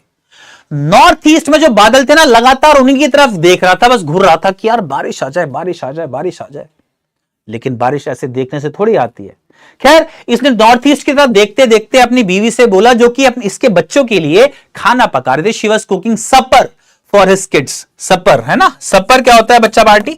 तो सपर मींस इवनिंग मील, शाम के समय जो खाना खाया जाता है यूजुअली, उसको सपर बोलते हैं। वैसे टेक्निकलिटी में ना जाके सिंपल इतना मतलब समझो, वैसे टेक्निकल टर्म में इसका कुछ और भी मतलब हो सकता है, but anyway. Voice is not clear, क्या सब लोगों को वॉइस क्लियर नहीं है? क्योंकि कुछ लोग बोल रहे हैं वॉइस इज नॉट क्लियर। ऐसा फातिमा ऐसा बोल रहे हैं, voice is not clear, they are saying. Stop saying it's not, voice is clear. Thank you folks clear करने के लिए। कौन है यार जो परेशान कर रहा है ऐसे वॉइस क्लियर का? है ना, प्लीज एक बार जो भी डिस्टर्ब कर रहा है वॉइस क्लियर पे, उनको ब्लॉक कर दो यार। है ना, ये क्या कर रहे हो आप लोग? What is this? How is this helping you? कि आप लोग अगर क्लियर है तो उसका बोल रहे हो, अरे बोल दूं ऐसा क्लियर नहीं है। ये क्या बात है यार, कमाल है, ऐसा क्यों कर रहे हो आप लोग? एनीवे, चलो डिस्ट्रैक्टिंग था थोड़ा सा, बट आगे वापस आता हूं मैं। हाँ, तो मैंने क्या बोला, अभी पूरे मॉर्निंग सुबह से लेके शाम तक वहां बैठा रहता और नॉर्थ ईस्ट की तरफ देखता रहता। और अपनी बीवी को इसने बोला, now we are really going to get some rain women. अपनी बीवी को क्या बोला कि देखो, now we are really going to get some water women, अब हमको बारिश मिलने वाली है जल्दी ही, देखो। तो इसकी बीवी जवाब में बोलती है, जो कि खाना बना रही थी, सपर बना रही थी अपने बच्चों के लिए, अपने हस्बैंड के लिए, सबके लिए, उनसे क्या बोलती है? उनसे बोलती है God willing. Yes, God willing, अगर भगवान ने चाहा तो। गॉड विलिंग बोलती है, गॉड गॉड विलिंग। हां, अगर भगवान ने चाहा तो हमको जरूर मिल जाएगी बारिश। मतलब वो मना नहीं करती, वो उसको भी इच्छा थी कि बारिश हो जाए। ठीक है। अब क्या होता है, इसके जो छोटे बच्चे हैं लांचो के, वो खेत के बाहर, वहीं जहां इनका घर था उसके बाहर जो खेत था उसमें खेल रहे थे, और जो बड़े बच्चे थे वो वहीं खेत में काम कर रहे थे। देखते ही देखते क्या होता है कि इनकी मम्मी का जो इनकी मॉम थी, लांचो की जो वाइफ थी स्पेशली, वो सपर कुक करी थी। तो सपर कुक करने के बाद सबको बोलती है कंफर्ट डिनर, सारे बच्चों को बुला लेते हैं कि चलो डिनर के लिए आ जाओ। अब ये डिनर कर ही रहे थे और जैसा कि लांचो ने प्रेडिक्ट किया था थोड़ी देर पहले, बारिश आ जाती है फाइनली। आप सोचिए, अगर, क्योंकि मैं किसान की फैमिली से बिलोंग करता हूं इसलिए I understand what it means बारिश का आना। अगर आप समझ सकते हो सिचुएशन, समझिए कि कोई इंसान पूरे साल मेहनत कर रहा है और लगा हुआ है मेहनत करने में अभी भी उसकी इकलौती इच्छा है कि बारिश पड़ जाए बस, और बहुत टाइम से बारिश नहीं आ रही, बहुत टाइम बाद वो बारिश फाइनली आ जाए तो कैसा लगेगा उसको। कुछ कुछ ऐसा लांचो को एकदम से महसूस होने लगा। वो क्या देखता है कि नॉर्थ ईस्ट की तरफ से बहुत बड़े बड़े माउंटेन क्लाउड के वो आने लगे, उनके साथ बारिश आई। हवा जो थी वो फ्रेश और स्वीट थी, मतलब हवा मधुर हो गई थी, मजा आ रहा था हवा में। उसके बाद मील के समय में बारिश की बड़ी बड़ी बूंदें गिरने लगी। अब लांचो जो है ना इतना खुश था कि वो बाहर गया बस ऐसे, just to experience the pleasure of falling rain drops on his body. जो बारिश की बूंदें थी ना, उनकी बॉडी पे, लांचो की बॉडी पे गिरने का जो आनंद था, सिर्फ वो प्लेजर फील करने के लिए वो बाहर गया। ठीक है, ऐसे बाहर गया। ये देख रहे हैं आप इमेज, ये इमेज जो है डिस्क्राइब करता है इसको कि अपने खेत में फाइनली महसूस कर रहा था कि यार बारिश हो गई, यार वाह वंडरफुल। मतलब ही वॉज फाइनली हैप्पी कि बारिश हो गई, अब जो है मेरी फसल अच्छे से हो जाएगी, अब मैं अपनी फैमिली का गुजर बसर अच्छे से कर पाऊंगा। बहुत खुश हुआ वो। ठीक है, और वहां जाके वापस आने के बाद अपने बच्चों से बोलता है, these aren't rain drops falling from the sky, they are new coins, the big drops are 10 cent pieces and the little ones are 5। बोलता है कि देखो ये जो बारिश की बूंदे तुम देख रहे हो ना, ये बारिश की बूंदे नहीं है, ये तो नए सिक्के हैं। जो बड़े ड्रॉप्स हैं, जो बड़ी बड़ी बूंदे हैं, वो 10 सेंट के पीसेस हैं, और जो छोटी है वो 5 के पीसेस हैं। अब एक लिटरेरी डिवाइस यूज किया यहां लांचो ने, वो मैं आपसे जानना चाहूंगा। कोई बता सकता है क्या यहां कौन सा लिटरेरी डिवाइस यूज किया गया है? जी हां, लिटरेचर ही हो रहा है सर, बिल्कुल। Ruchika Rathore is quite savage. Okay, कौन सा सिमिलियर मेटाफर बोल रहे हैं आप लोग? चलो आपको एक छोटा सा डिफरेंस बता ही देता हूं मैं यहां पर। देखो, दो टूल्स ऑफ कंपैरिजन होते हैं लिटरेरी डिवाइसेस में। दो टूल होते हैं जो कि कंपेयर करने के काम आते हैं। कौन कौन से हैं दोनों? सबसे पहला इनमें होता है सिमिली, ठीक है, नंबर 1, और नंबर 2 होता है इनमें मेटाफर। दोनों में डिफरेंस क्या है भाई? तो दोनों में डिफरेंस सिर्फ इतना है कि सिमिली जो है वो दो चीजों को कंपेयर करने के काम आता है यूजिंग एज और लाइक। एज और लाइक का इस्तेमाल होता है दो चीजों को कंपेयर करने के लिए। जैसे कैसे? जैसे मान लो मेरी क्लास में एक बच्चा है जॉन, जो कि बहुत तेज दौड़ता है, तो मैं बोलूं जॉन रन्स लाइक अ चीता। यार जॉन तो एक चीते की तरह दौड़ता है, बहुत तेज दौड़ता है मतलब वो। ठीक है, तो मैंने यहां पे दो चीजों को कंपेयर किया, एक तो जॉन को और एक चीता को। ये दोनों एक दूसरे से बिल्कुल अलग हैं, और इनकी क्या क्वालिटी कंपेयर करी मैंने? रन करने की, भागने की। किस वर्ड को इस्तेमाल करके? लाइक को इस्तेमाल करके। मैं चाहूं तो इसको ऐसे लिख सकता हूं, John runs as fast as a cheetah. वो भी एग्जांपल सिमिली का है। ठीक है, तो एज और लाइक का इस्तेमाल जहां पर भी हो दो चीजों को कंपेयर करने के लिए, वहां सिमिली। आप दूसरा देखो मेटाफर, जो कि और मजेदार है। मेटाफर क्या होता है? जब आप एक चीज को, when one thing is called another, जब एक चीज को दूसरी चीज ही बोल दिया जाए, एक चीज को ऐसा ना बोला जाए दूसरे के जैसा है वो, यही बोल दे कि यही दूसरी चीज है। जैसे मैं बोल दूं, इसी एग्जांपल को हाईलाइट करके दिखाता हूं आपको थोड़ा सा। John runs, sorry, John is the cheetah of our class. John हमारी क्लास का चीता है। तो जॉन को मैंने चीता ही बोल दिया भाई, एक चीज को दूसरी चीज ही बोल दिया। ये नहीं बोला कि जॉन चीते के जैसा है, बोला जॉन ही चीता है। तो ये होता है बच्चा पार्टी मेटाफर। ठीक है, जब आप एक चीज को दूसरी चीज ही बोल दो, एज ये लाइक से, ऐसा ना बोलो कि जॉन चीते की तरह दौड़ता है, आप बोल दो जॉन चीता ही है। मान लीजिए मेरी क्लास में एक बहुत इंटेलिजेंट बच्चा है, अब मैं बोलूं यू आर वेरी इंटेलिजेंट, ये एक तरीका है। एक तरीका और क्या इस बात को बोलने का, मैं बोल दूं you are the Einstein of my class, तुम मेरी क्लास के आइंस्टाइन हो, तो मैंने उसको आइंस्टाइन बोल दिया, मेटाफर हो गया। मान लो एक एग्जांपल लो, विलियम शेक्सपियर साहब की एक पोएम है, all the world's a stage, ये पूरी दुनिया एक स्टेज है, all of us are merely players, और हम सब लोग उसमें प्लेयर्स हैं। ठीक है, तो हम पूरी दुनिया को एक स्टेज बोल दिया है, मेटाफर का एग्जांपल हो गया, है ना, और हम सब उसमें प्लेयर्स हैं, ये भी एग्जांपल मेटाफर का है। सिमिली का एग्जांपल बता दो एक बारी कोई ऐसी, ग्रामर कब पढ़ाओगे, डोंट वरी, ग्रामर हम लोग करेंगे, इसमें पूरी डिटेल में अच्छे से करेंगे इंग्लिश को यार, कोई चीज नहीं छोड़ेंगे। सिमिली का एग्जांपल भी दे दो एक, जैसे मैं बोल दूं मेरी क्लास में आप बैठे और आप बहुत ही अच्छा गाते हो, मैं बोल दूंगा you're as beautiful a singer as Lata Mangeshkar, you sing beautifully just like Lata Mangeshkar, आप बहुत अच्छा गाते हो लता मंगेशकर की तरह। लेकिन अगर मैं बोल दूं आपको you are the Lata Mangeshkar of my class, तो इसका मतलब मैंने मेटाफर यूज कर दिया। अगर मैं बोलूं you are the Einstein of my class, तो मेटाफर यूज किया। अगर मैं बोल दूं you are like the Einstein of my class, तो इसका मतलब सिमिली यूज किया। जब एक चीज को दूसरी चीज से कंपेयर किया जाए यूजिंग एज और लाइक, तो सिमिली। जब एक चीज को दूसरी चीज ही बोल दिया जाए तो मेटाफर। अब मुझे सवाल उठता है यहां पर कि यहां पर these are rain drops falling from sky, they are new coins, the big drops are 10 cent piece and little ones are 5। इसमें कौन सा लिटरेरी डिवाइस यूज हुआ है भाई बताओ? अब तो बता सकते हो ना बिल्कुल इजीली, अब तो बता ही दोगे ना। आप बता सकते हो कि यहां पर कौन सा यूज हुआ है बच्चा पार्टी, कमान अब बताओ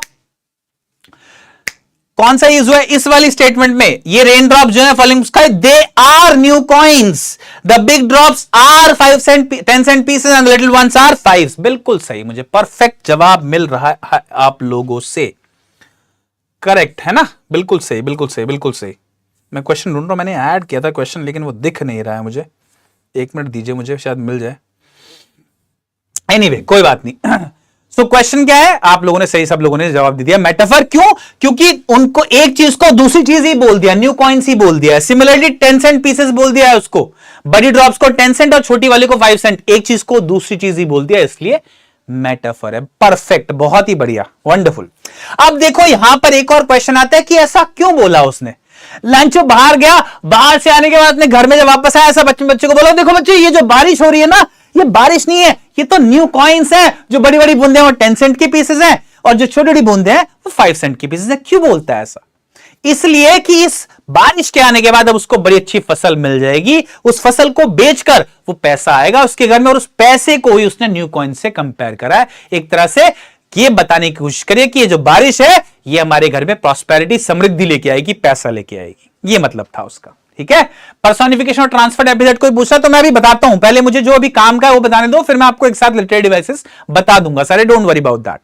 आगे चलते हैं। With satisfied expression Lencho regarded the field draped in. अच्छा, अब बारिश जब हो गई ना तो लैंचो क्या करा, बड़े अच्छे से खुशहाली से वहां पे खड़ा रहा और देखता रहा अपने फील्ड को, बड़े खुशहाली से रिगार्ड करता रहा, बस फील्ड को देखता रहा प्यार से, और ये देख रहा था कि मेरी बारिश जो मेरी फसल है पूरा उसके ऊपर कैसे एक ड्रेप, एक पर्दा सा बन गया है, बारिश की बूंदों का सफेद सफेद पर्दा सा बन गया है पूरा। लेकिन ये खुशी ना ज्यादा देर तक चल नहीं पाई लांचो की। क्यों? क्योंकि भाई साहब देखते ही देखते सडनली एक स्ट्रॉन्ग विंड ब्लो होना शुरू हो गई, बहुत तेज हवा चलने लगी, और जो अब बारिश हो रही थी उसके साथ साथ बहुत बड़े बड़े हेल स्टोन्स भी आ गए। हेल स्टोन्स मतलब ओले। अभी तक जो बारिश हो रही थी ना उसके साथ साथ आप देखते हो कि धीरे धीरे हेल स्टोन्स यानी कि ओले भी पड़ने लगे थे, ऐसे ओले गिरने लगे थे। राइटर बोलता है कि ये जो ओले गिर रहे थे ना ये असल मायने में न्यू सिल्वर कॉइंस की तरह लग रहे थे। इन ओलों को देख के जो बच्चे थे इसके लांचो के, ये तुरंत बाहर निकले, अपने आप को रेन में एक्सपोज किया, अपने आप को रेन में खड़ा किया, और वहां पर से ये जब ओले गिर रहे थे ना, जिनको फ्रोजन पर्ल्स बोला गया है, फ्रोजन पर्ल्स बोला गया इनको। फ्रोजन मतलब जमा हुआ और पर्ल मतलब मोती, तो ये जमे हुए जो मोती है इनको ओले को बोला गया, ऐसा इनको वो इकट्ठा करने चले गए लांचो के बच्चे। अब लैंचो कुछ देर तक जब बारिश होती रही, बारिश के साथ साथ हेल स्टोन्स भी गिरते रहे, तो बहुत परेशान हो गया, बोलना और बोलने लगा, it's really getting bad now, ये बोलने लगा, it's really getting bad now, I hope it passes quickly, ये बहुत बुरा हो रहा है, मैं होप करूंगा कि ये जल्दी से रुक जाए। लेकिन ये हेल स्टॉर्म मतलब हेल स्टॉर्म, ये जो है हेल स्टॉर्म, ये रेन प्लस हेल स्टोन्स का कॉम्बिनेशन जो है उसको आप हेल स्टॉर्म बोलते हो। ये हेल स्टॉर्म लगभग 1 घंटे तक चलती रही। लैंचो के फील्ड पे, उसके गार्डन पे, पूरी वैली पर, उसके घर पे, हर जगह लगभग 1 घंटे तक ओलावृष्टि होती रही। लैंचो का जो गार्डन, ये जो फील्ड था, उस पे सारे कॉर्न जो है वो डिस्ट्रॉय हो गए।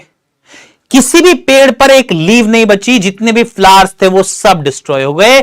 इनफैक्ट जब लैंचो फील्ड में गया तो उसने देखा कि वहां पर जितनी भी पूरी फसल थी उसकी, उसके ऊपर एक सफेद सफेद चादर सी बिछी हुई थी। ऐसा लग रहा था जैसे सॉल्ट पड़ा है, नमक पड़ा है पूरी इस फील्ड पर, क्योंकि सारे जो क्रॉप्स थे उसके वो क्रश हो गए थे और उसके वो छोटे छोटे दाने जो थे ना ओले के, वो सॉल्ट जैसे लग रहे थे। ऐसा लग रहा था पूरा जो उसका फील्ड है, जो पूरा खेत है उसका, वो कवर्ड है छोटे छोटे सॉल्ट के दाने से।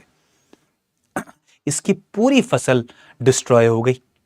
लैंचो वहां पर जाके खड़ा हुआ अपने बच्चों के साथ और बोलता है, बहुत ही ज्यादा दुखी हुआ एकदम से, he was very sad, despair में, मतलब इतना ज्यादा दुखी हुआ ये, और कि ये बोलता है उस वक्त कि अ प्लाग ऑफ लोकस्ट्स, कहां पे गया, हाँ, Lencho soul filled with sadness, Lencho की सोल सैडनेस से भर गई एकदम से। और क्या बोलता है वो, फील्ड के बीच में जाके खड़ा होता है और बोलता है अपने बच्चों से, a plague of locusts would have left more than this, the hail has left nothing, this year will have no corn, all our work for nothing. क्या बोलता है कि अगर एक प्लेग ऑफ लोकस्ट आता, प्लेग क्या होता है भाई, प्लेग मतलब होता है ग्रुप, लोकस्ट मतलब होता है ऐसा टिड्डा, ये जो आप देख रहे हो ना ये लोकस्ट है।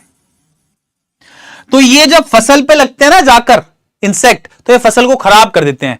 तो लेकिन लैंचो क्या बोलता है कि इनका एक समूह आ जाता ना तो शायद इतना नुकसान नहीं होता फसल का, जितना जो ओले पड़ने से हुआ है वो हुआ है।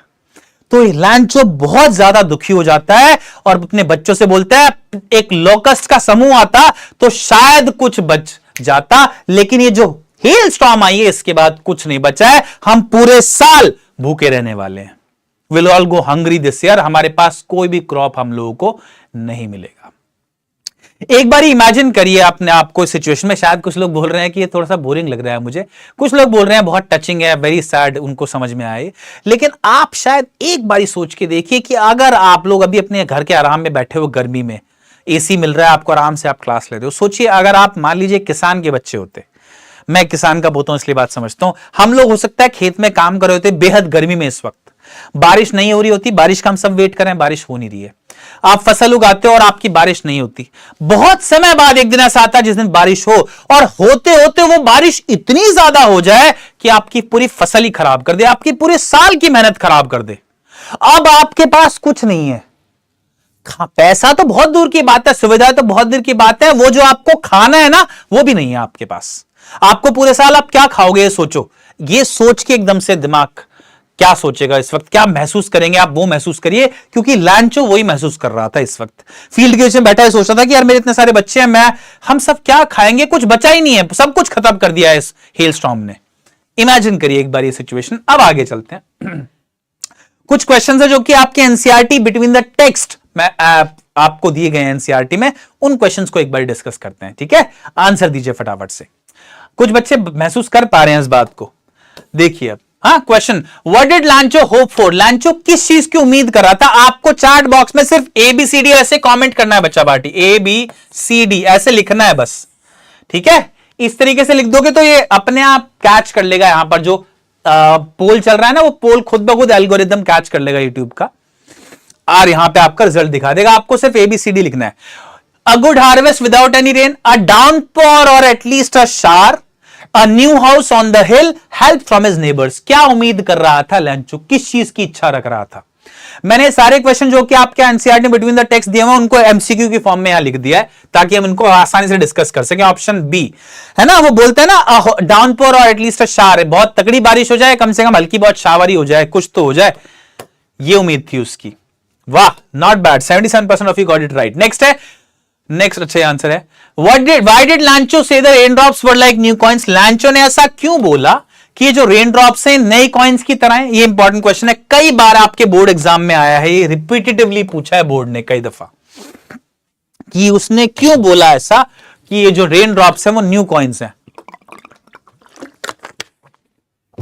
Very important question I would से, कई दफा एग्जाम में पूछा गया, इसको सब्जेक्टिवली भी आंसर करना सीखिएगा। क्या पूछा है, लैंचो ने रेन ड्रॉप्स को न्यू कॉइन्स क्यों बोला, है ना, सिंपल सा आंसर है इसका। Okay, because they were very shiny, because they looked like silver, because they symbolised wealth and good harvest, because they were heavy and large. क्यों क्यों क्यों क्यों क्यों क्यों? Because they symbolised wealth and good harvest. Correct answer option C. अरे star ही star बना दिया मैंने। क्यों बोला ऐसा? क्योंकि ये जो ब्रेन ड्रॉप्स है ना, इनकी वजह से एक अच्छा हार्वेस्ट आएगा, फसल अच्छे से होगी। हार्वेस्ट मतलब फसल, अच्छे से क्रॉप आएगा, उस क्रॉप को ही बेच के पैसा कमा पाएगा, तो इसलिए रेन ड्रॉप्स को बोल दिया है उसने न्यू कॉइन्स। रेन ड्रॉप्स की वजह से ही कॉइन्स आएंगे ना, पैसा आएगा घर में। देखते हैं 64%, क्यों, इसमें क्या गलती हुई यार। Next, how did the rain change, what happened to Lencho's fields. ये जो रेन थी ये बदल कैसे गई और लैंचो के फील्ड को क्या हुआ, ये बताइए बताइए बताइए, फटाफट से बताइए बच्चा पार्टी। लीडरशिप बोर्ड आपको दिखाऊंगा अभी। मैंने क्या बोला, आपको क्या बताना है कि कैसे रेन बदल गई और फिर उस एज अ रिजल्ट क्या हुआ लैंचो के फील्ड्स का। The rain stop suddenly and the fields were fine, rain रुक गई एकदम से और फील्ड ठीक थे। The rain turned into a hello storm and destroyed the fields, rain एक हेल स्टॉर्म में बदल गई और उसने पूरे फील्ड को डिस्ट्रॉय कर दिया। The rain continued gently and the crops grew, rain अच्छे से चलती रही और क्रॉप्स बढ़ते रहे। The rain caused a flood and washed away the crops, rain ने फ्लड कॉज कर दी, बाढ़ आ गई वहां पर और जो सारी फसल है वो खराब हो गई। क्या आंसर होगा? करेक्ट आंसर है option B, rain turned into a hailstorm and destroyed the fields. Hailstorm में बदल गई, रेन जो है देखते देखते ओलावृष्टि में बदल गई और उसकी वजह से फील्ड डिस्ट्रॉय हो गया पूरा। वाह, लगभग 90% of you got it right, fantastic, very good very good. Next, what were Lencho's feelings when the hail stopped, जब ये हेल रुकी तो लैंचो की क्या फीलिंग्स थी।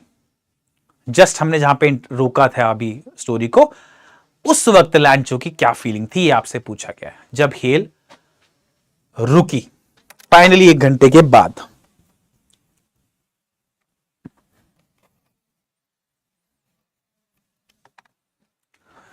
क्या बताइए बताइए, फटाफट से बताइए बच्चा पार्टी।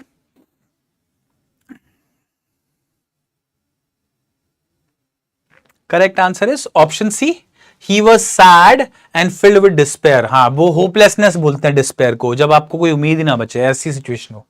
ठीक है, option C. 80% of you got it right, वाह बहुत ही बढ़िया। ठीक है, वेल डन। ओके, तो क्या स्टैंडिंग्स है आप लोगों की, एक बार ये दिखा देता हूं आप लोगों को मैं।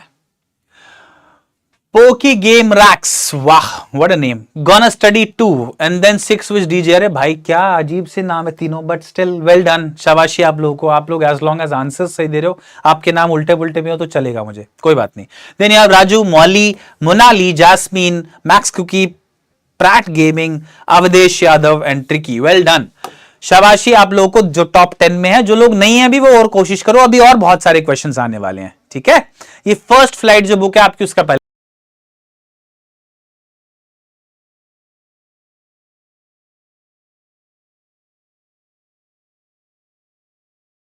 तो जो है उसने देखा जाके फील्ड में कि सब कुछ डिस्ट्रॉय हो चुका है, सारी फसल जो पूरे साल की मेहनत है उसकी वो खराब हो गई। अब वो बहुत ज्यादा सैड है।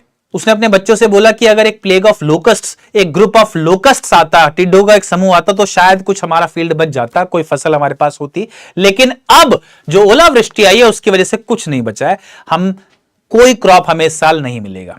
हम सब लोग हंगरी, पूरे साल भूखे सोएंगे, सिर्फ आज रात नहीं, पूरे साल हम भूखे सोएंगे इस साल। अब उस वैली के बीच में जहां पर ये सब लोग रह रहे थे, अकेला घर था ना इनका, इस घर में जितने भी लोग रहे थे सब लोग दुखी थे, लेकिन इन सब लोगों के एक ही मन में उम्मीद थी। क्या उम्मीद थी?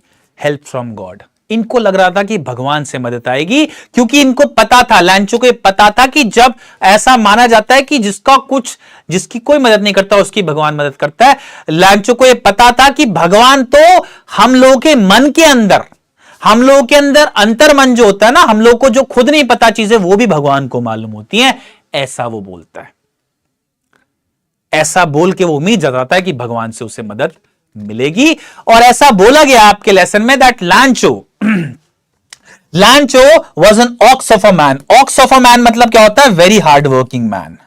लैंचो जो था वो बहुत ही हार्ड वर्किंग था, एक ऑक्स ऑफ अ मैन था। ऑक्स मतलब क्या होता है? बैल। ठीक है, तो बैल से याद रखना, ऑक्स मतलब होता है बैल जो कि बहुत मेहनत करता है। तो लैंचो को बोला गया लेसन में that although he was an ox of a man, वो एक बहुत ही मेहनती हार्ड वर्किंग इंसान था, but he knew how to read and write. लेकिन इसके बावजूद भी ऐसा नहीं था कि उसको पढ़ना लिखना नहीं आता था। वो पूरे दिन अपनी खेत में मेहनत करता था, लेकिन उसको रीड एंड राइट करना आता था। He knew how to read and write, उसको पढ़ना लिखना तो आता था। उसके बाद देखिए फॉलोइंग संडे, अब वो क्या डिसाइड करता है कि यार मेरे को पढ़ना लिखना आता है और वो बहुत ज्यादा मदद की उस टाइम जरूरत थी उसको, तो he decides to write a letter to God. वो भगवान को एक लेटर लिखने का डिसाइड करता है, जिसको वो अगले डे ब्रेक पे, संडे जैसी आएगा उस दिन वहां पर शहर में जाएगा, पोस्ट ऑफिस जाके उस लेटर को भगवान के पास पोस्ट कर देगा। ये वो डिसाइड करता है। इंटरेस्टिंग है, हाँ, मतलब किसी के दिमाग में खोज आया कि यार भगवान को लेटर लिखो, ये बड़ा तगड़ा आइडिया है अपने आप में। ठीक है, आगे चलते हैं। चलिए, रिकॉर्डेड नहीं है दोस्त, लाइव है। ओके, सो फिर क्या होता है? अब ये लेटर क्या करता है? अगले दिन ही ये क्या करता है? एक लेटर लिखता है। लेटर में क्या लिखता है? ये लिखता है, God if you don't help me, my family and I will go hungry this year. I need 100 pesos in order to sow my field again and to live until the crop comes because the hailstorm ... क्या लिखता है letter में? Letter लिखता है कि भगवान अगर आप मेरी मदद नहीं करोगे, मेरी फैमिली और मैं पूरे साल भूखे रहेंगे। मतलब हम सब लोग, क्योंकि हमारी फसल खराब हो चुकी है ना, हम सब लोग भूखे रहेंगे। I need 100 pesos in order to sow my field again. मुझे अपने फील्ड को बोने के लिए, सो जो है ना वो पास्ट फॉर्म है, जो वर्ड होता है हिंदी में बोना, फील्ड खेत में बीज डालते हो आप, बीज है ना, तो उस बीज का डालने वाला जो एंगल होता है उसकी पास्ट फॉर्म होती है सो। तो मुझे अपने फील्ड में फिर से बीज को बोना है इसलिए, और तब तक जब तक कि दोबारा क्रॉप आ ना जाए। बीज बोएगा तो कुछ समय लगेगा ना वापस आने में उसको, तो बीज दोबारा ना आ जाए जब तक मुझे कुछ पैसा चाहिए, तब तक गुजर बसर करने के लिए। क्योंकि हेल स्टॉर्म ने ... क्यों लिखा? क्योंकि भगवान को तो पता ही है क्या हुआ है। ठीक है, तो 100 पीसोस चाहिए। अभी 100 पीसोस क्या होता है भाई? पीसोस करेंसी है लैटिन अमेरिकन कंट्रीज की। जैसे हमारे यहां रुपी होती है, ऐसी वहां पर पीसोस होता है। ठीक है, तो लैटिन अमेरिकन कंट्रीज बताया था ना स्टोरी, जो जुल फ्यूंटस, वो भी लैटिन अमेरिकन कंट्री से बिलोंग करते हैं।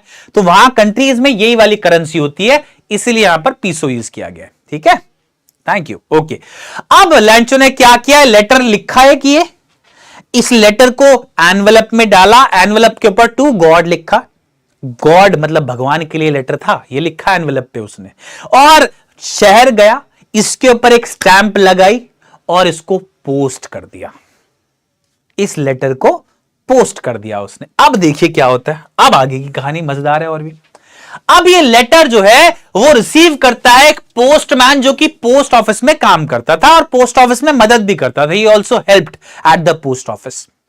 उस लेटर, उसने जैसे ही लेटर का एड्रेस देखा जिसपे क्या लिखा हुआ था, टू गॉड, वो बहुत तेज हंसा। मतलब ही लाफ्ड हार्टिली, एक वर्ड आपकी बुक में यूज किया गया है, ही लाफ्ड हार्टिली। हार्टिली मतलब होता है पूरे दिल के साथ खुल के हंसना, मतलब ठहाका मार के हंसना। तो वो जो पोस्टमैन है, उसने जैसी एड्रेस देखा ना लेटर पे कि गॉड लिखा है, ये किसने, भगवान का लेटर भेजा है किसने, बहुत जोर की हंसा और हंसते हंसते वो गया पोस्ट मास्टर साहब के पास। पोस्ट ऑफिस का जो हेड होता है उसको पोस्ट मास्टर बोलते हैं। तो पोस्ट मास्टर साहब के पास गया और जैसे ही उनको लेटर दिखाया, तो पोस्ट मास्टर साहब जो कि एक थोड़े मोटे से लेकिन एमिएबल इंसान, एमिएबल मतलब फ्रेंडली, जिनका व्यवहार अच्छा हो, दोस्ताना वाला अंदाज हो, सबसे अच्छे से बात करे जो। तो इस पोस्टमास्टर साहब के पास ही गया, लेटर लेके हंसता हुआ, ठाका मारता हुआ, उनको दिखाते कि साहब देखो ये क्या एड्रेस है यार, ये देखना भगवान के लेटर लिख रहा है कोई। तो ये जो पोस्टमास्टर साहब जो कि एक फैट और एमिएबल इंसान थे, ये भी बहुत तेज हंसे। ही ब्रोक आउट लाफिंग, मतलब ही स्टार्टेड लाफिंग, वो भी हंसने लगे बहुत जोर जोर की, वो भी बहुत जोर जोर की हंसने लगे।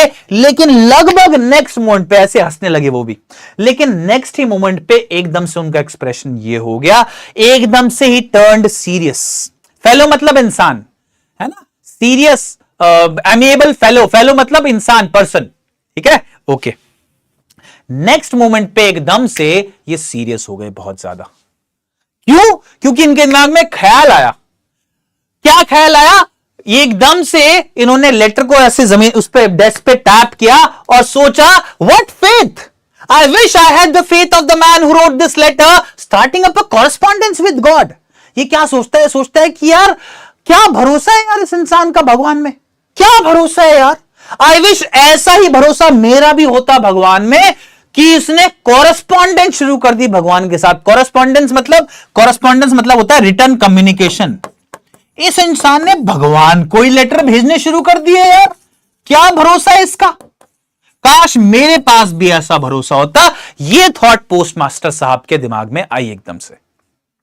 क्लियर है यहां तक? आई होप आप लोगों को। तो अब उन्होंने देखा कि यार इस इंसान का भगवान में इतना भरोसा है कि भगवान को मदद के लिए लेटर लिख रहा है, मदद की गुहार लगा रहा है भगवान से, तो मुझे इसकी मदद करनी चाहिए। इसलिए उन्होंने क्या डिसाइड किया? उन्होंने डिसाइड किया कि लैंचो का भरोसा ताकि ना टूटे, लैंचो का फेथ इंटैक्ट रहे, so that Lencho's faith remains intact, therefore I will answer this letter, इसलिए इस लेटर का जवाब मैं जरूर दूंगा। यह उन्होंने डिसाइड किया लेटर खोलने से पहले। अभी तक लेटर खोला भी नहीं था, लेटर खोलने से पहले उन्होंने क्या डिसाइड किया कि मैं इस लेटर का जवाब दूंगा जरूर। शो कर रहा है पीडब्ल्यू में आप जो लेक्चर देख रहे होगे वो कम्युनिकेटिव इंग्लिश कोर्स ए का है, वो अलग लेक्चर है भाई। आपका कोर्स बी है जिसको मैं पढ़ा रहा हूं अभी, प्लीज डिस्टर्ब ना करो, आगे देखो। तो इन्होंने हेल्प करा, डिसाइड किया कि मैं हेल्प करूंगा। अब पोस्ट मास्टर साहब ने जैसी लेटर को खोला ना, तो उन्हें रियलाइज हुआ कि हेल्प करने के लिए, इस लेटर का जवाब देने के लिए तो मुझे पेन, इंक और गुडविल मतलब अच्छी भावना, गुडविल, पेन और इंक से ज्यादा कुछ चाहिए। क्या चाहिए? पैसा चाहिए ना भाई। पैसा मांगा हुआ है ना उसने इसमें मदद के लिए कि मुझे 100 पीसोस चाहिए। तो 100 पीसोस की मदद अगर देनी है तो वो थोड़ी इच्छा से होगी, बस गुडविल से थोड़ी होगी, अच्छी इच्छा से थोड़ी होगी, उसके लिए पैसा देना पड़ेगा, है ना। तो पोस्ट मास्टर साहब को समझ में जैसी आया तो वो उन्होंने जो निश्चय किया था ना उस पर इंटैक्ट रहे, उन्होंने उससे ऐसे मुंह नहीं मोड़ा। उन्होंने क्या करा? उन्होंने अपने सैलरी से एक छोटा सा हिस्सा लिया, फिर उन्होंने जो अपने एम्प्लॉइज थे ऑफिस के, पोस्ट ऑफिस के, उनसे कुछ पैसे इकट्ठा करे, और कुछ उनके दोस्त थे जो कि बड़े खुश हुए, बड़े ऑब्लाइज हुए अपने एक एक्ट ऑफ चैरिटी के लिए कुछ देने के लिए। एक्ट ऑफ चैरिटी क्या होता है? दान जो होता है ना, दान पुण्य आप करते हो, तो दान पुण्य करने के लिए बड़े सारे दोस्त उनके ऑब्लाइज हुए। किस तरीके से? उन्होंने कुछ पैसे जोड़ लिए। कैसे? कुछ पैसा अपनी सैलरी से कंट्रीब्यूट करा, कुछ उन्होंने जो पोस्ट ऑफिस के एम्प्लॉइज थे उनसे लिया, और कुछ उन्होंने कुछ लोगों से जो कि एक्ट ऑफ चैरिटी के लिए डोनेट करने में बड़े खुश हुए उनसे ले लिया। सब कुछ मिलाने के बाद भी दुनिया में पूरा जोर लगा लिया उन्होंने, उसके बावजूद भी 100 पीसोस इकट्ठा नहीं हुआ। 100 पीसोस एक बड़ा अमाउंट था, उनसे आधे से कुछ ज्यादा इकट्ठे हुए। उन पे कितने? उन पे इकट्ठा हुए 70 pesos. He could only gather 70 pesos. Postmaster साहब ने क्या करा? उन 70 पीसोस को एक एनवेलप में रखा, उसके साथ एक लेटर लिखा जिसपे सिर्फ लिखा उन्होंने गॉड। ऐसे एक लेटर लिखा गॉड उन्होंने सिर्फ। क्यों? ये मैं आपसे पूछूंगा क्यों। और उस लेटर को एनवेलप के अंदर डाला जहां उन्होंने पैसे रखे थे, उसको बंद करा। अगले संडे, पिछले संडे तो वो आया था, और डेब्रेक का मतलब कोई पूछ रहा है, डेब्रेक का मतलब होता है बच्चे सनराइज, सुबह जैसी होती है ना, सनराइज होता है सूर्योदय, उसको डेब्रेक बोला जाता है। एनीवे, तो अगले संडे पोस्ट मास्टर, ये जो लांचो था, ये पोस्ट ऑफिस थोड़ी यूजुअल समय से जल्दी आ गया, लेकिन इसको वहां पर जो पोस्टमैन था ना, उसने खुद लेटर हैंड ओवर करा। लेटर हैंडओवर जब ये कर रहा था तो पोस्ट मास्टर साहब टकटकी लगा के देख रहे थे उस पोस्टमैन को, लैंचो को लेटर हैंडओवर करते हुए। क्यों? क्योंकि उन्हें ऐसा लग रहा था कि मैंने एक बड़ा अच्छा काम करा है और उनको बड़ी अच्छा सा फीलिंग आ रही थी, कंटेंटमेंट थी उनके अंदर एक अच्छी डीड की। कंटेंटमेंट मतलब सेटिस्फैक्शन। उनको ये सेटिस्फैक्शन था कि मैं एक बड़ा अच्छा काम कर रहा हूं भाई। तो उस काम को का जो फल है वो देखने का मन में इच्छा थी ना, इसलिए उनकी। सोचो आप किसी के लिए दान कर रहे हो अगर कुछ, तो आप चाहोगे ना कि उसका क्या रिएक्शन है जानना। तो पोस्ट मास्टर साहब तुरंत उसका रिएक्शन देखना चाहते थे। ये लेटर जो है जब वो हैंड ओवर कर रहा था तो पोस्ट मास्टर सामने से खड़ा हुआ देख रहा था। पोस्टमैन लैंचो को हैंड ओवर कर रहे थे लेटर। ओके, अब जैसे ही लैंचो ने लेटर पकड़ा, उसको खोला, उसके अंदर कुछ पैसे निकले, एक लेटर निकला जिस पे गॉड लिखा था। लैंचो was not at all surprised. लैंचो जरा सा भी हैरत नहीं माना, उसको हैरत नहीं हुई इस बात पे। सच was his confidence in God, ऐसा भरोसा था उसका भगवान में। उसको तो पता ही था जैसे कि भगवान मेरे लेटर का जवाब देंगे, पैसे आएंगे ही। अगर कुछ रिएक्शन था लैंचो का तो वो था गुस्सा। He was angry. लैंचो जो है ऐसे पैसे देखने के बाद, गिनने के बाद गुस्सा हो गया भाई। क्यों? क्योंकि उसे यह लगा कि ऐसा तो हो नहीं सकता कि भगवान गलती करेंगे। God could not make a mistake nor could he deny what लैंचो had asked. ना तो भगवान गलती करेंगे और ना ही लैंचो ने जो मांगा है उसको डिनाई करेंगे, उसको मना करेंगे। अब अगर दोनों ही बातें नहीं है तो ऐसा कैसे हो सकता है कि 70 पीसोस आते, पूरे पैसे आते ना, कुछ तो गड़बड़ है। ठीक है जी, ये बात, ये एंग्री वाला याद रखना क्योंकि इस पे अक्सर क्वेश्चन पूछा जाता है बच्चा पार्टी एग्जाम में, बहुत इंपॉर्टेंट पॉइंट है। आगे चलता हूं, फिर क्या होता है, फिर मैं एंड ही कर देता हूं चलो स्टोरी का ना, फिर आप एक साथ क्वेश्चन बता देना मुझे, एक साथ क्वेश्चन के आंसर्स बता देना, एक बार वापस आ जाऊंगा मैं। ओके, अब लैंचो क्या करता है, जैसे ही वो पैसे गिनता है उसको गुस्सा आता है कि यार पैसा पूरा नहीं है, भगवान मेरी रिक्वेस्ट मना नहीं कर सकते, ना ही वो काउंटिंग करेंगे, काउंटिंग में गलती करेंगे। लास्ट स्लाइड है लेडीज एंड जेंटलमैन, स्टोरी का लास्ट पार्ट है, ध्यान से सुनिए। क्या होता है, अब लैंचो तुरंत वहां विंडोज होती है पोस्ट ऑफिस पे, उस पे जाता है, वहां से पेन और पेपर मांगता है। तुरंत वो जो पेन और पेपर लेता है उस पे लेटर का रिप्लाई लिखना शुरू करता है। और रिप्लाई जो लिख रहा होता है ना, उसमें बड़ा एफर्ट लगाता है, ऐसे अपने आईब्रो को रिंकल कर होता है ऊपर, यूं यूं यूं ऐसे अंदाजा लगा रहा होता है, यूं यूं, है ना। जैसे कई बार आप बड़ा कुछ सोच रहे होते हो, बहुत ही गहन सोच में, तो आप ऐसे करते हो ना, यूं आईब्रोज को ऊपर नीचे करते हो। इसको रिंकलिंग ऑफ आईब्रो बोलते हैं, रिंकलिंग, ये जो टर्म है। अपनी रिंकलिंग ऑफ आईब्रो के साथ बहुत सारा एफर्ट लगा रहा था और कुछ लिख रहा था, काफी देर में उसने कुछ लिखा।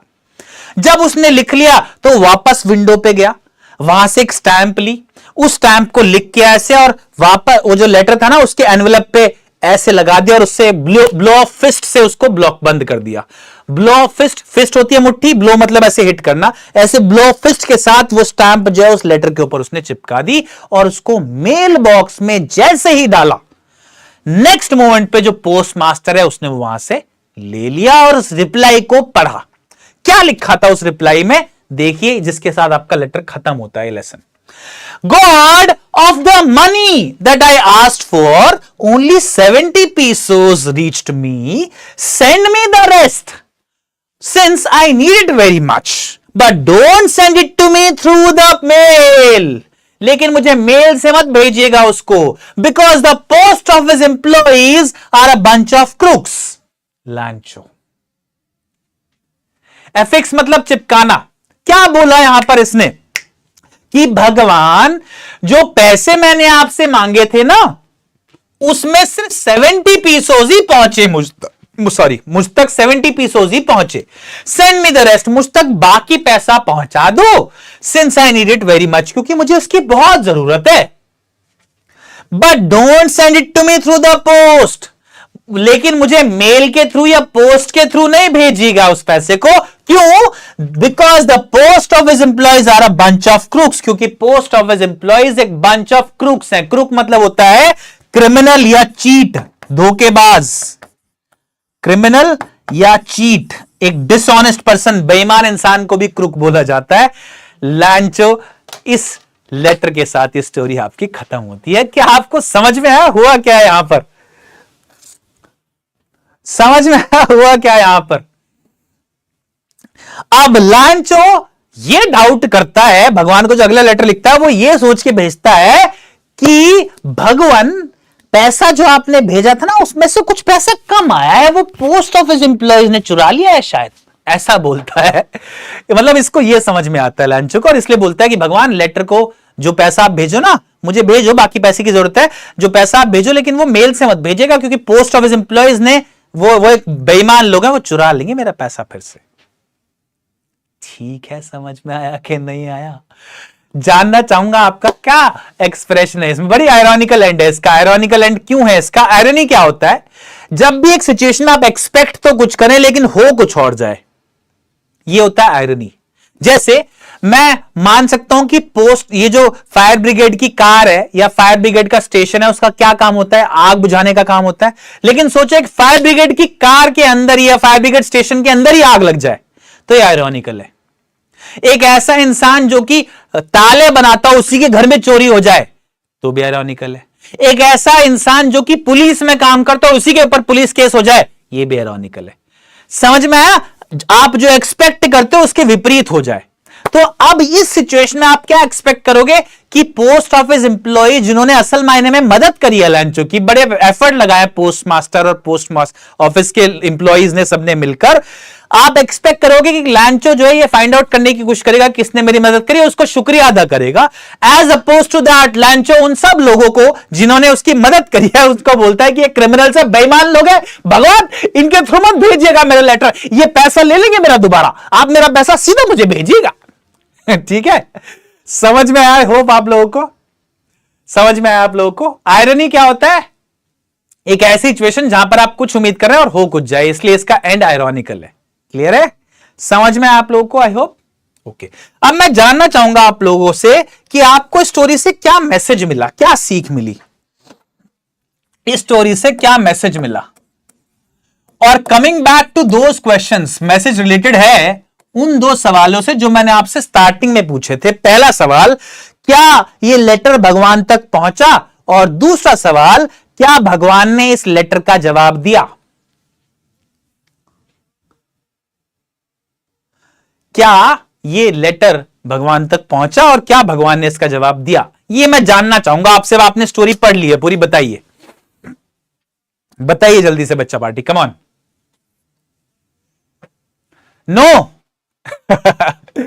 अब ये बहुत ही मजेदार सवाल है क्योंकि इस पे बहुत लंबी चर्चा चल सकती है। I am short on time but I would like to discuss this. मैं थोड़ा सा डिस्कस करना चाहूंगा इसको। आप में से जितने लोग नो बोल रहे हैं उन लोगों को एक छोटी सी स्टोरी और सुनाता हूं। चलो 2 मिनट की, ध्यान से सुनिएगा। क्या होता है कि इंसान जो है एक नाव में जा रहा होता है नदी में, उसकी नाव अच्छे से वो ऐसे चप्पू मार रहा होता है, आगे चल रही होता है, लेकिन एकदम से उसकी नाव खराब हो जाती है और उसमें से पानी निकलने लगता है, डूबने की नौबत आ जाती है उसके ऊपर। वो भगवान का बहुत बड़ा भक्त होता है, भगवान को गुहार लगता है, भगवान मुझे बचाओ मुझे बचाओ मुझे बचाओ।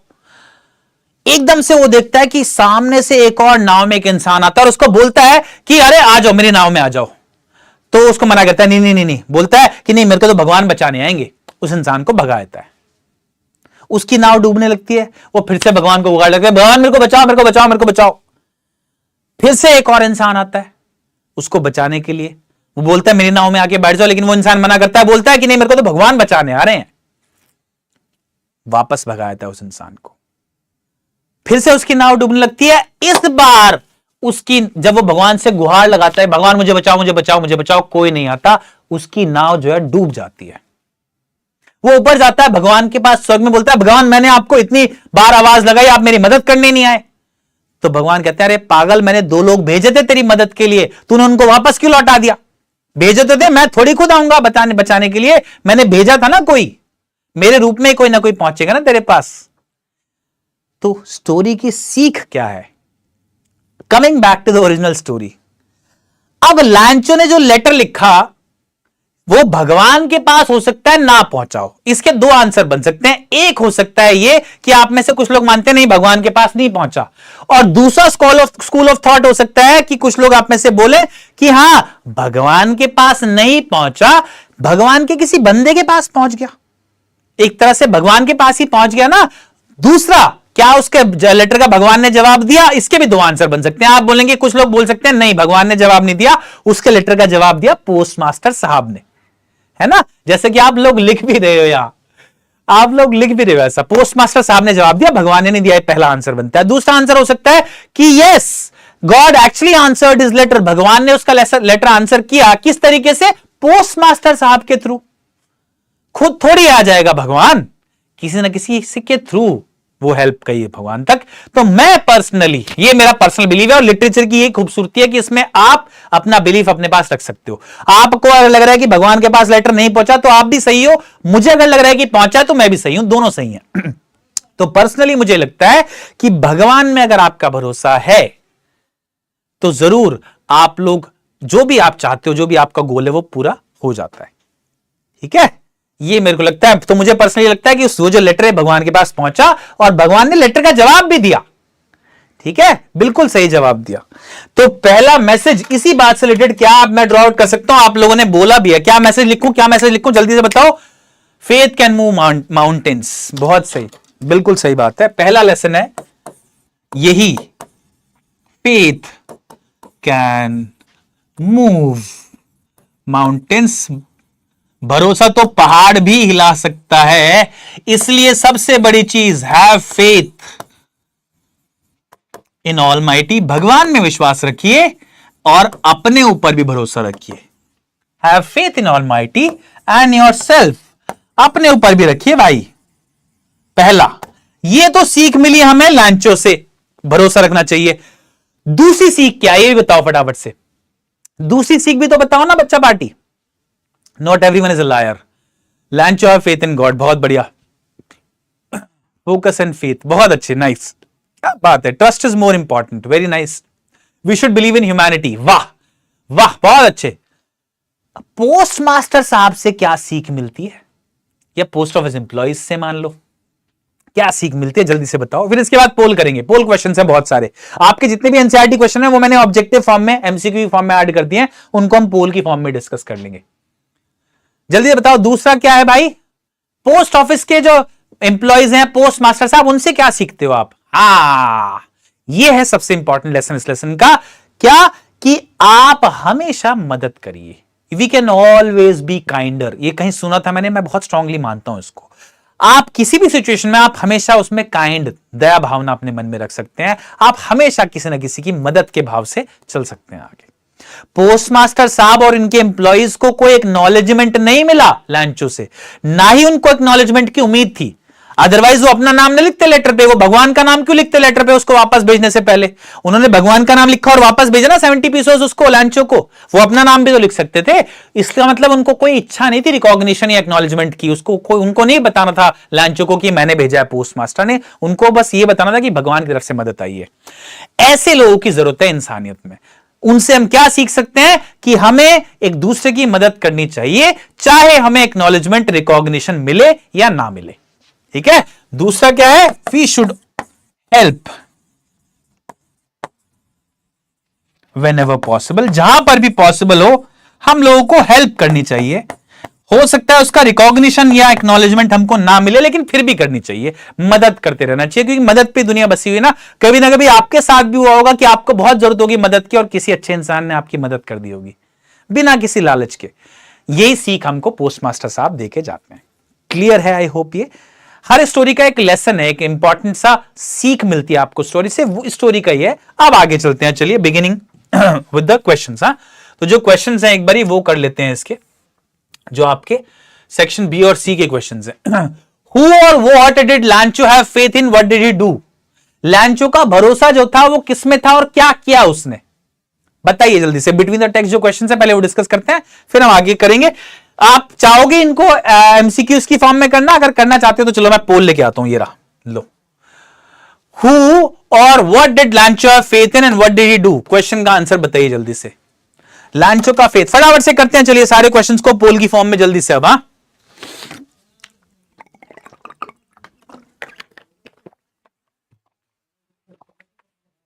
God, he wrote a letter to God, वाह, ओके।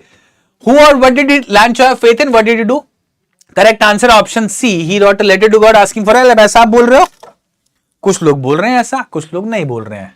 बड़ा सिंपल सा आंसर है, उसका भरोसा किसमें था, भगवान में था ना, हेल्प फ्रॉम गॉड की उम्मीद थी उसको। उसने क्या किया, उसने एक लेटर लिख दिया भगवान को कि भगवान मुझे सो एंड सो जरूरत है पैसे की। वाह, 98% of you got it right, fantastic. Who read the letter, ये लेटर किसने पढ़ा भाई? Lencho's wife, the town mayor, the post master, Lencho's children. किसने पढ़ा है लेटर, बताइए फटाफट से। Who read the letter, who read the letter, किसने पढ़ा है? मैं आपको एक शॉर्ट समरी दे दूंगा अभी लेसन की। कोई पूछता है डिटेल, मतलब एक शॉर्ट समरी दे दो, डिटेल में तो बताइए ना, अभी एक शॉर्ट में ही बता दूंगा एक बारी, कोई बात नहीं, it will just take 2 minutes. अभी लीडर बोर्ड दिखाऊंगा ना, अभी तो पोल चल रहा है बच्चा पार्टी। कम ऑन, आंसर दो सही सही फटाफट से, फिर हम करेंगे आगे। और ABCD सिर्फ यही लिखना है आपको कमेंट में, आप ऐसे ही मत लिखो C 3 बारी मत लिखो, आप सिर्फ ऐसे लिखो A B या C, तभी यूट्यूब का जो एल्गोरिथम है वो पकड़ पाएगा आपका आंसर सही सही। किसने रीड किया? Correct answer option C, the post master. Post master ने रीड किया भाई लेटर ये, ठीक है, वाह 98.87, not bad. Next, what did the post master do then, क्या किया फिर पोस्ट मास्टर ने? लेटर पढ़ लिया, फिर क्या किया पोस्ट मास्टर ने? ही इग्नोर्ड द लेटर, उसने लेटर को इग्नोर कर दिया। He delivered the letter back to Lencho, उसने लेटर वापस दे दिया लैंचो को। He collected money from his employees and friends to help Lencho, उसने कलेक्ट की मनी फ्रेंड्स और एम्प्लॉइज से और लैंचो की मदद करी। And last, he sent the letter to the mayor, उसने लेटर भेजा मेयर को। बताइए जल्दी से, फटाफट से बताइए बच्चा पार्टी, कम ऑन। क्या किया उसने, क्या किया, जल्दी से बताओ, जल्दी से बताओ। हाँ, will wrap up the class in another 5 odd minutes, है ना, 8 बजे तक का टाइम था। वैसे भी हम अगले 5-7 मिनट में क्लास रैप अप कर देंगे, सिर्फ क्वेश्चन डिस्कस कर रहा हूं मैं अब। हमारी क्लास का टॉपिक हो गया है, don't worry about that. Okay, correct answer है option C, he collected money from his employees and friends to help Lencho. उसने क्या किया, कुछ पार्ट अपनी सैलरी से दिया, कुछ एम्प्लॉइज से कलेक्ट किया, कुछ चैरिटी जो लोग देने वाले थे उसके कॉन्टेक्ट में उनसे कनेक्ट किया, और सारे लोगों से मिला के 70 पीसेस इकट्ठा करके लैंचो को भेज दिए इन अ लेटर। ठीक है, ये किया उसने, ये आपको बताना है। 95% of you got it right, वाह। Was Lancho surprised to find a letter for him with money in it? क्या लैंचो को लेटर में जो पैसा आया उसके पास, उसको देख के हैरत हुई, सरप्राइज हुआ उसको जरा सा भी? What should we write for answer? अच्छा, मैं चेक कर लूंगा अभी, डाउट, कोई डाउट लिख रहा है, it's okay, I just check the doubt. वो ऊपर चला गया comment, I couldn't see it. Okay, was Lancho surprised to find a letter for him with money in it? क्या लैंचो सरप्राइज हुआ एक ऐसा लेटर पाकर जिसमें पैसा था? Yes, he was shocked and couldn't believe it. उसको बहुत शॉक हुआ, भरोसा नहीं कर पाया। No, he was not surprised at all. Yes, he thought it was a mistake because okay, correct answer है ऑप्शन बी। नहीं, उसको जरा सा भी हैरत नहीं हुई भाई पैसा देख के लेटर में। उसको तो पूरा भरोसा था कि भगवान उसको पैसा भेज ही देंगे, कोई डाउट नहीं था उसको। Next, next, what made him angry? उसको लेटर को देख के गुस्सा है ना, तो किस बात पे आया गुस्सा, क्यों क्यों आया उसको गुस्सा? The letter was not from God, the post office employees laughed at him, he received less money than he had requested, the money was counterfeit. Counterfeit मतलब नकली।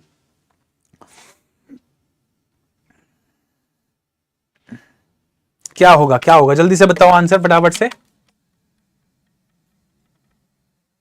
फटाफट से बताओ बच्चा पार्टी, क्या होगा, क्या होगा?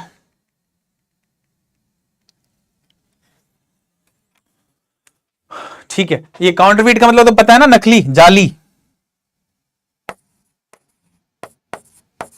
Okay, anyway, correct answer option C, he receive less money than he requested. उसको, उसने जितना पैसा रिक्वेस्ट किया था उससे कम पैसा मिला, और उसको पक्का पता था कि भगवान ना तो जो उसने मांगा है उसको डिनाई करेंगे, ना ही भगवान गिनने में गलती कर सकते हैं, तो इसका मतलब कुछ तो गड़बड़ है।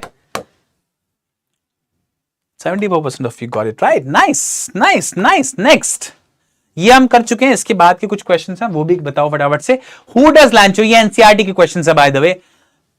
ये वाला मुझे आंसर आप बल्कि इसकी फॉर्म में बता दो, चलो बहुत देर लग जाएगी इनको करने में। In this form,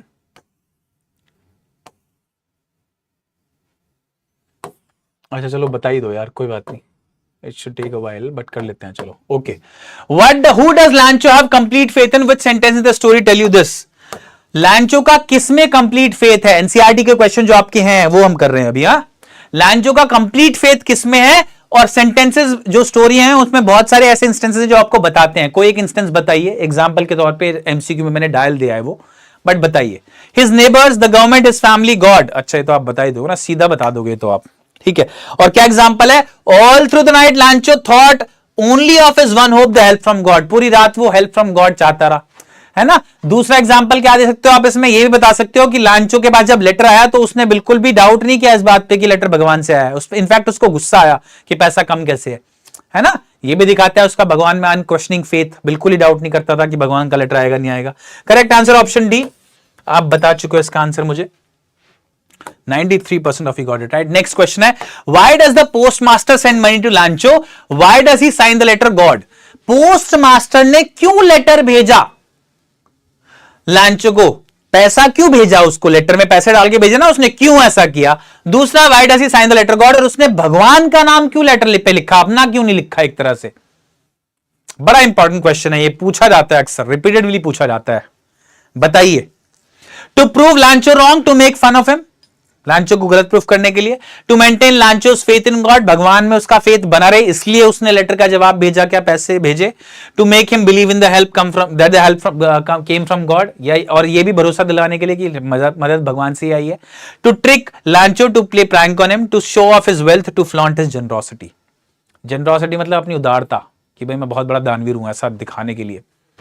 correct answer है ऑप्शन बी। पहला क्वेश्चन देखो, why does the postmaster send money to Lencho, Lencho को पैसा क्यों भेजता है पोस्टमास्टर, तो पार्ट है, ये आंसर है। To maintain Lencho's faith in God, ताकि भगवान में लांचो का भरोसा बना रहे, इसलिए वो पैसा भेजता है, मदद करता है उसकी। नेक्स्ट है, why does he sign the letter God, वो लेटर पे जो भेजता है उस पे भगवान का नाम क्यों लिखता है, अपना नाम क्यों नहीं लिखता, इसीलिए to make him believe the help came from God, ताकि उसका भरोसा बना रहे लांचो का और उसको ये लगे कि भगवान से ही मदद आई है। अगर कोई और अपना नाम लिख के भेज देगा तो उसको लगेगा भगवान ने मदद ही नहीं करी, उसका भरोसा टूट जाए शायद।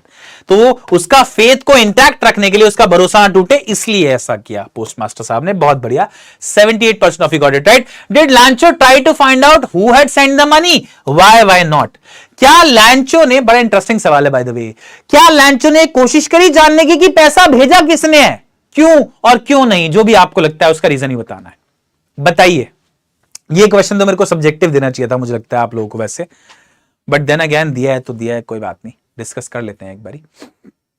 क्या लांचो ने कोशिश करी है जानने की कि पैसा भेजा किसने है भाई, बताइए जल्दी से। Did Lancho try to find out who had sent the money? Why and why not? किसने भेजा पैसा, कोशिश करी उसने जानने की? बिल्कुल नहीं, लांचो ने कोई कोशिश नहीं करी है जानने की कि पैसा किसने भेजा। क्यों?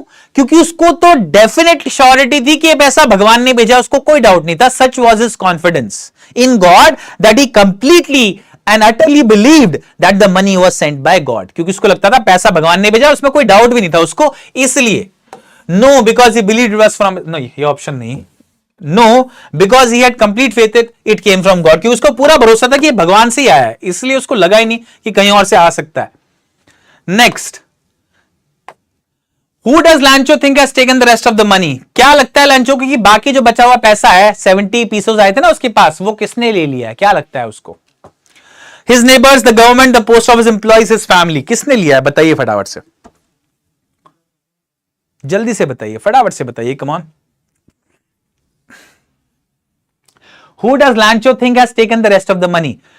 क्या लगता है लांचो को कि बचा हुआ पैसा किसने लिया था? नेबर्स ने, गवर्नमेंट ने, पोस्ट ऑफिस एम्प्लॉयज ने, इस फैमिली ने, जिनको वो बंच ऑफ क्रूक्स भी बोलता है ना, यही तो आपका हिंट है। करेक्ट आंसर हो जाएगा ऑप्शन सी, ऑप्शन सी। ठीक है, बहुत बढ़िया, 86% of you got it right. Next, ये इंपॉर्टेंट क्वेश्चन है भाई, what is the irony in this situation. ये इंपॉर्टेंट क्वेश्चन है और ये पूछा गया है, लगभग हर बारी बोर्ड में क्वेश्चन आ रहा है। अगर इस चैप्टर से क्वेश्चन आएगा तो ये क्वेश्चन कहीं ना कहीं तो पूछा जाएगा, किसी ना किसी सेट में पूछा जाएगा। This is a definite question from this lesson, ये पक्का सवाल है इससे, ठीक है। घुमा फिरा के कैसे ना कैसे सवाल आएगा। What is the irony in this situation, इस सिचुएशन में क्या आयरनी है। Lencho receives more money than requested, उसको ज्यादा पैसा मिल जाता है क्या जितना उसने रिक्वेस्ट किया।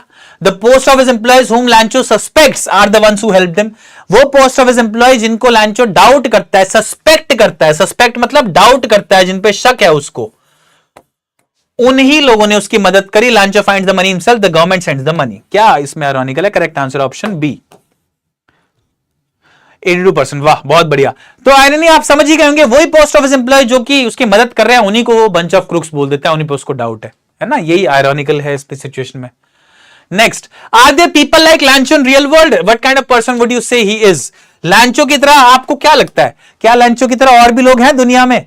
हां, मैं एक इंसान को जानता हूं, लैंचो के अंदर शायद थोड़ी चालाकी हो, लेकिन जिस इंसान को मैं जानता हूं उनके अंदर कोई चालाकी नहीं, and she regularly communicates with God.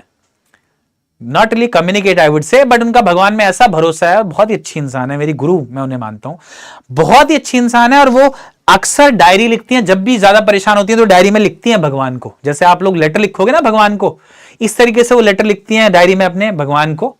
कोई जवाब उसका आए ना आए, लेकिन शी राइट्स, वो भगवान को कम्युनिकेट जरूर करती हैं अपनी बात। एंड सच, मतलब जब मुझे बात पता चली तो मुझे बड़ी हैरत हुई जान के कि ऐसे लोग होते हैं, बहुत ही भली मानस हैं, बहुत ही अच्छी हैं, मुझे बहुत कुछ सिखाया, और मेरे ऐसे हजारों बच्चों को, हजारों स्टूडेंट्स को सिखाती रहती हैं। कभी फोन कर लो आप उनको, दिन में रात में आपसे ऐसे बात करेंगे जैसे उनके पास कितनी फुर्सत है, जबकि वो 24 घंटे बिजी होंगी।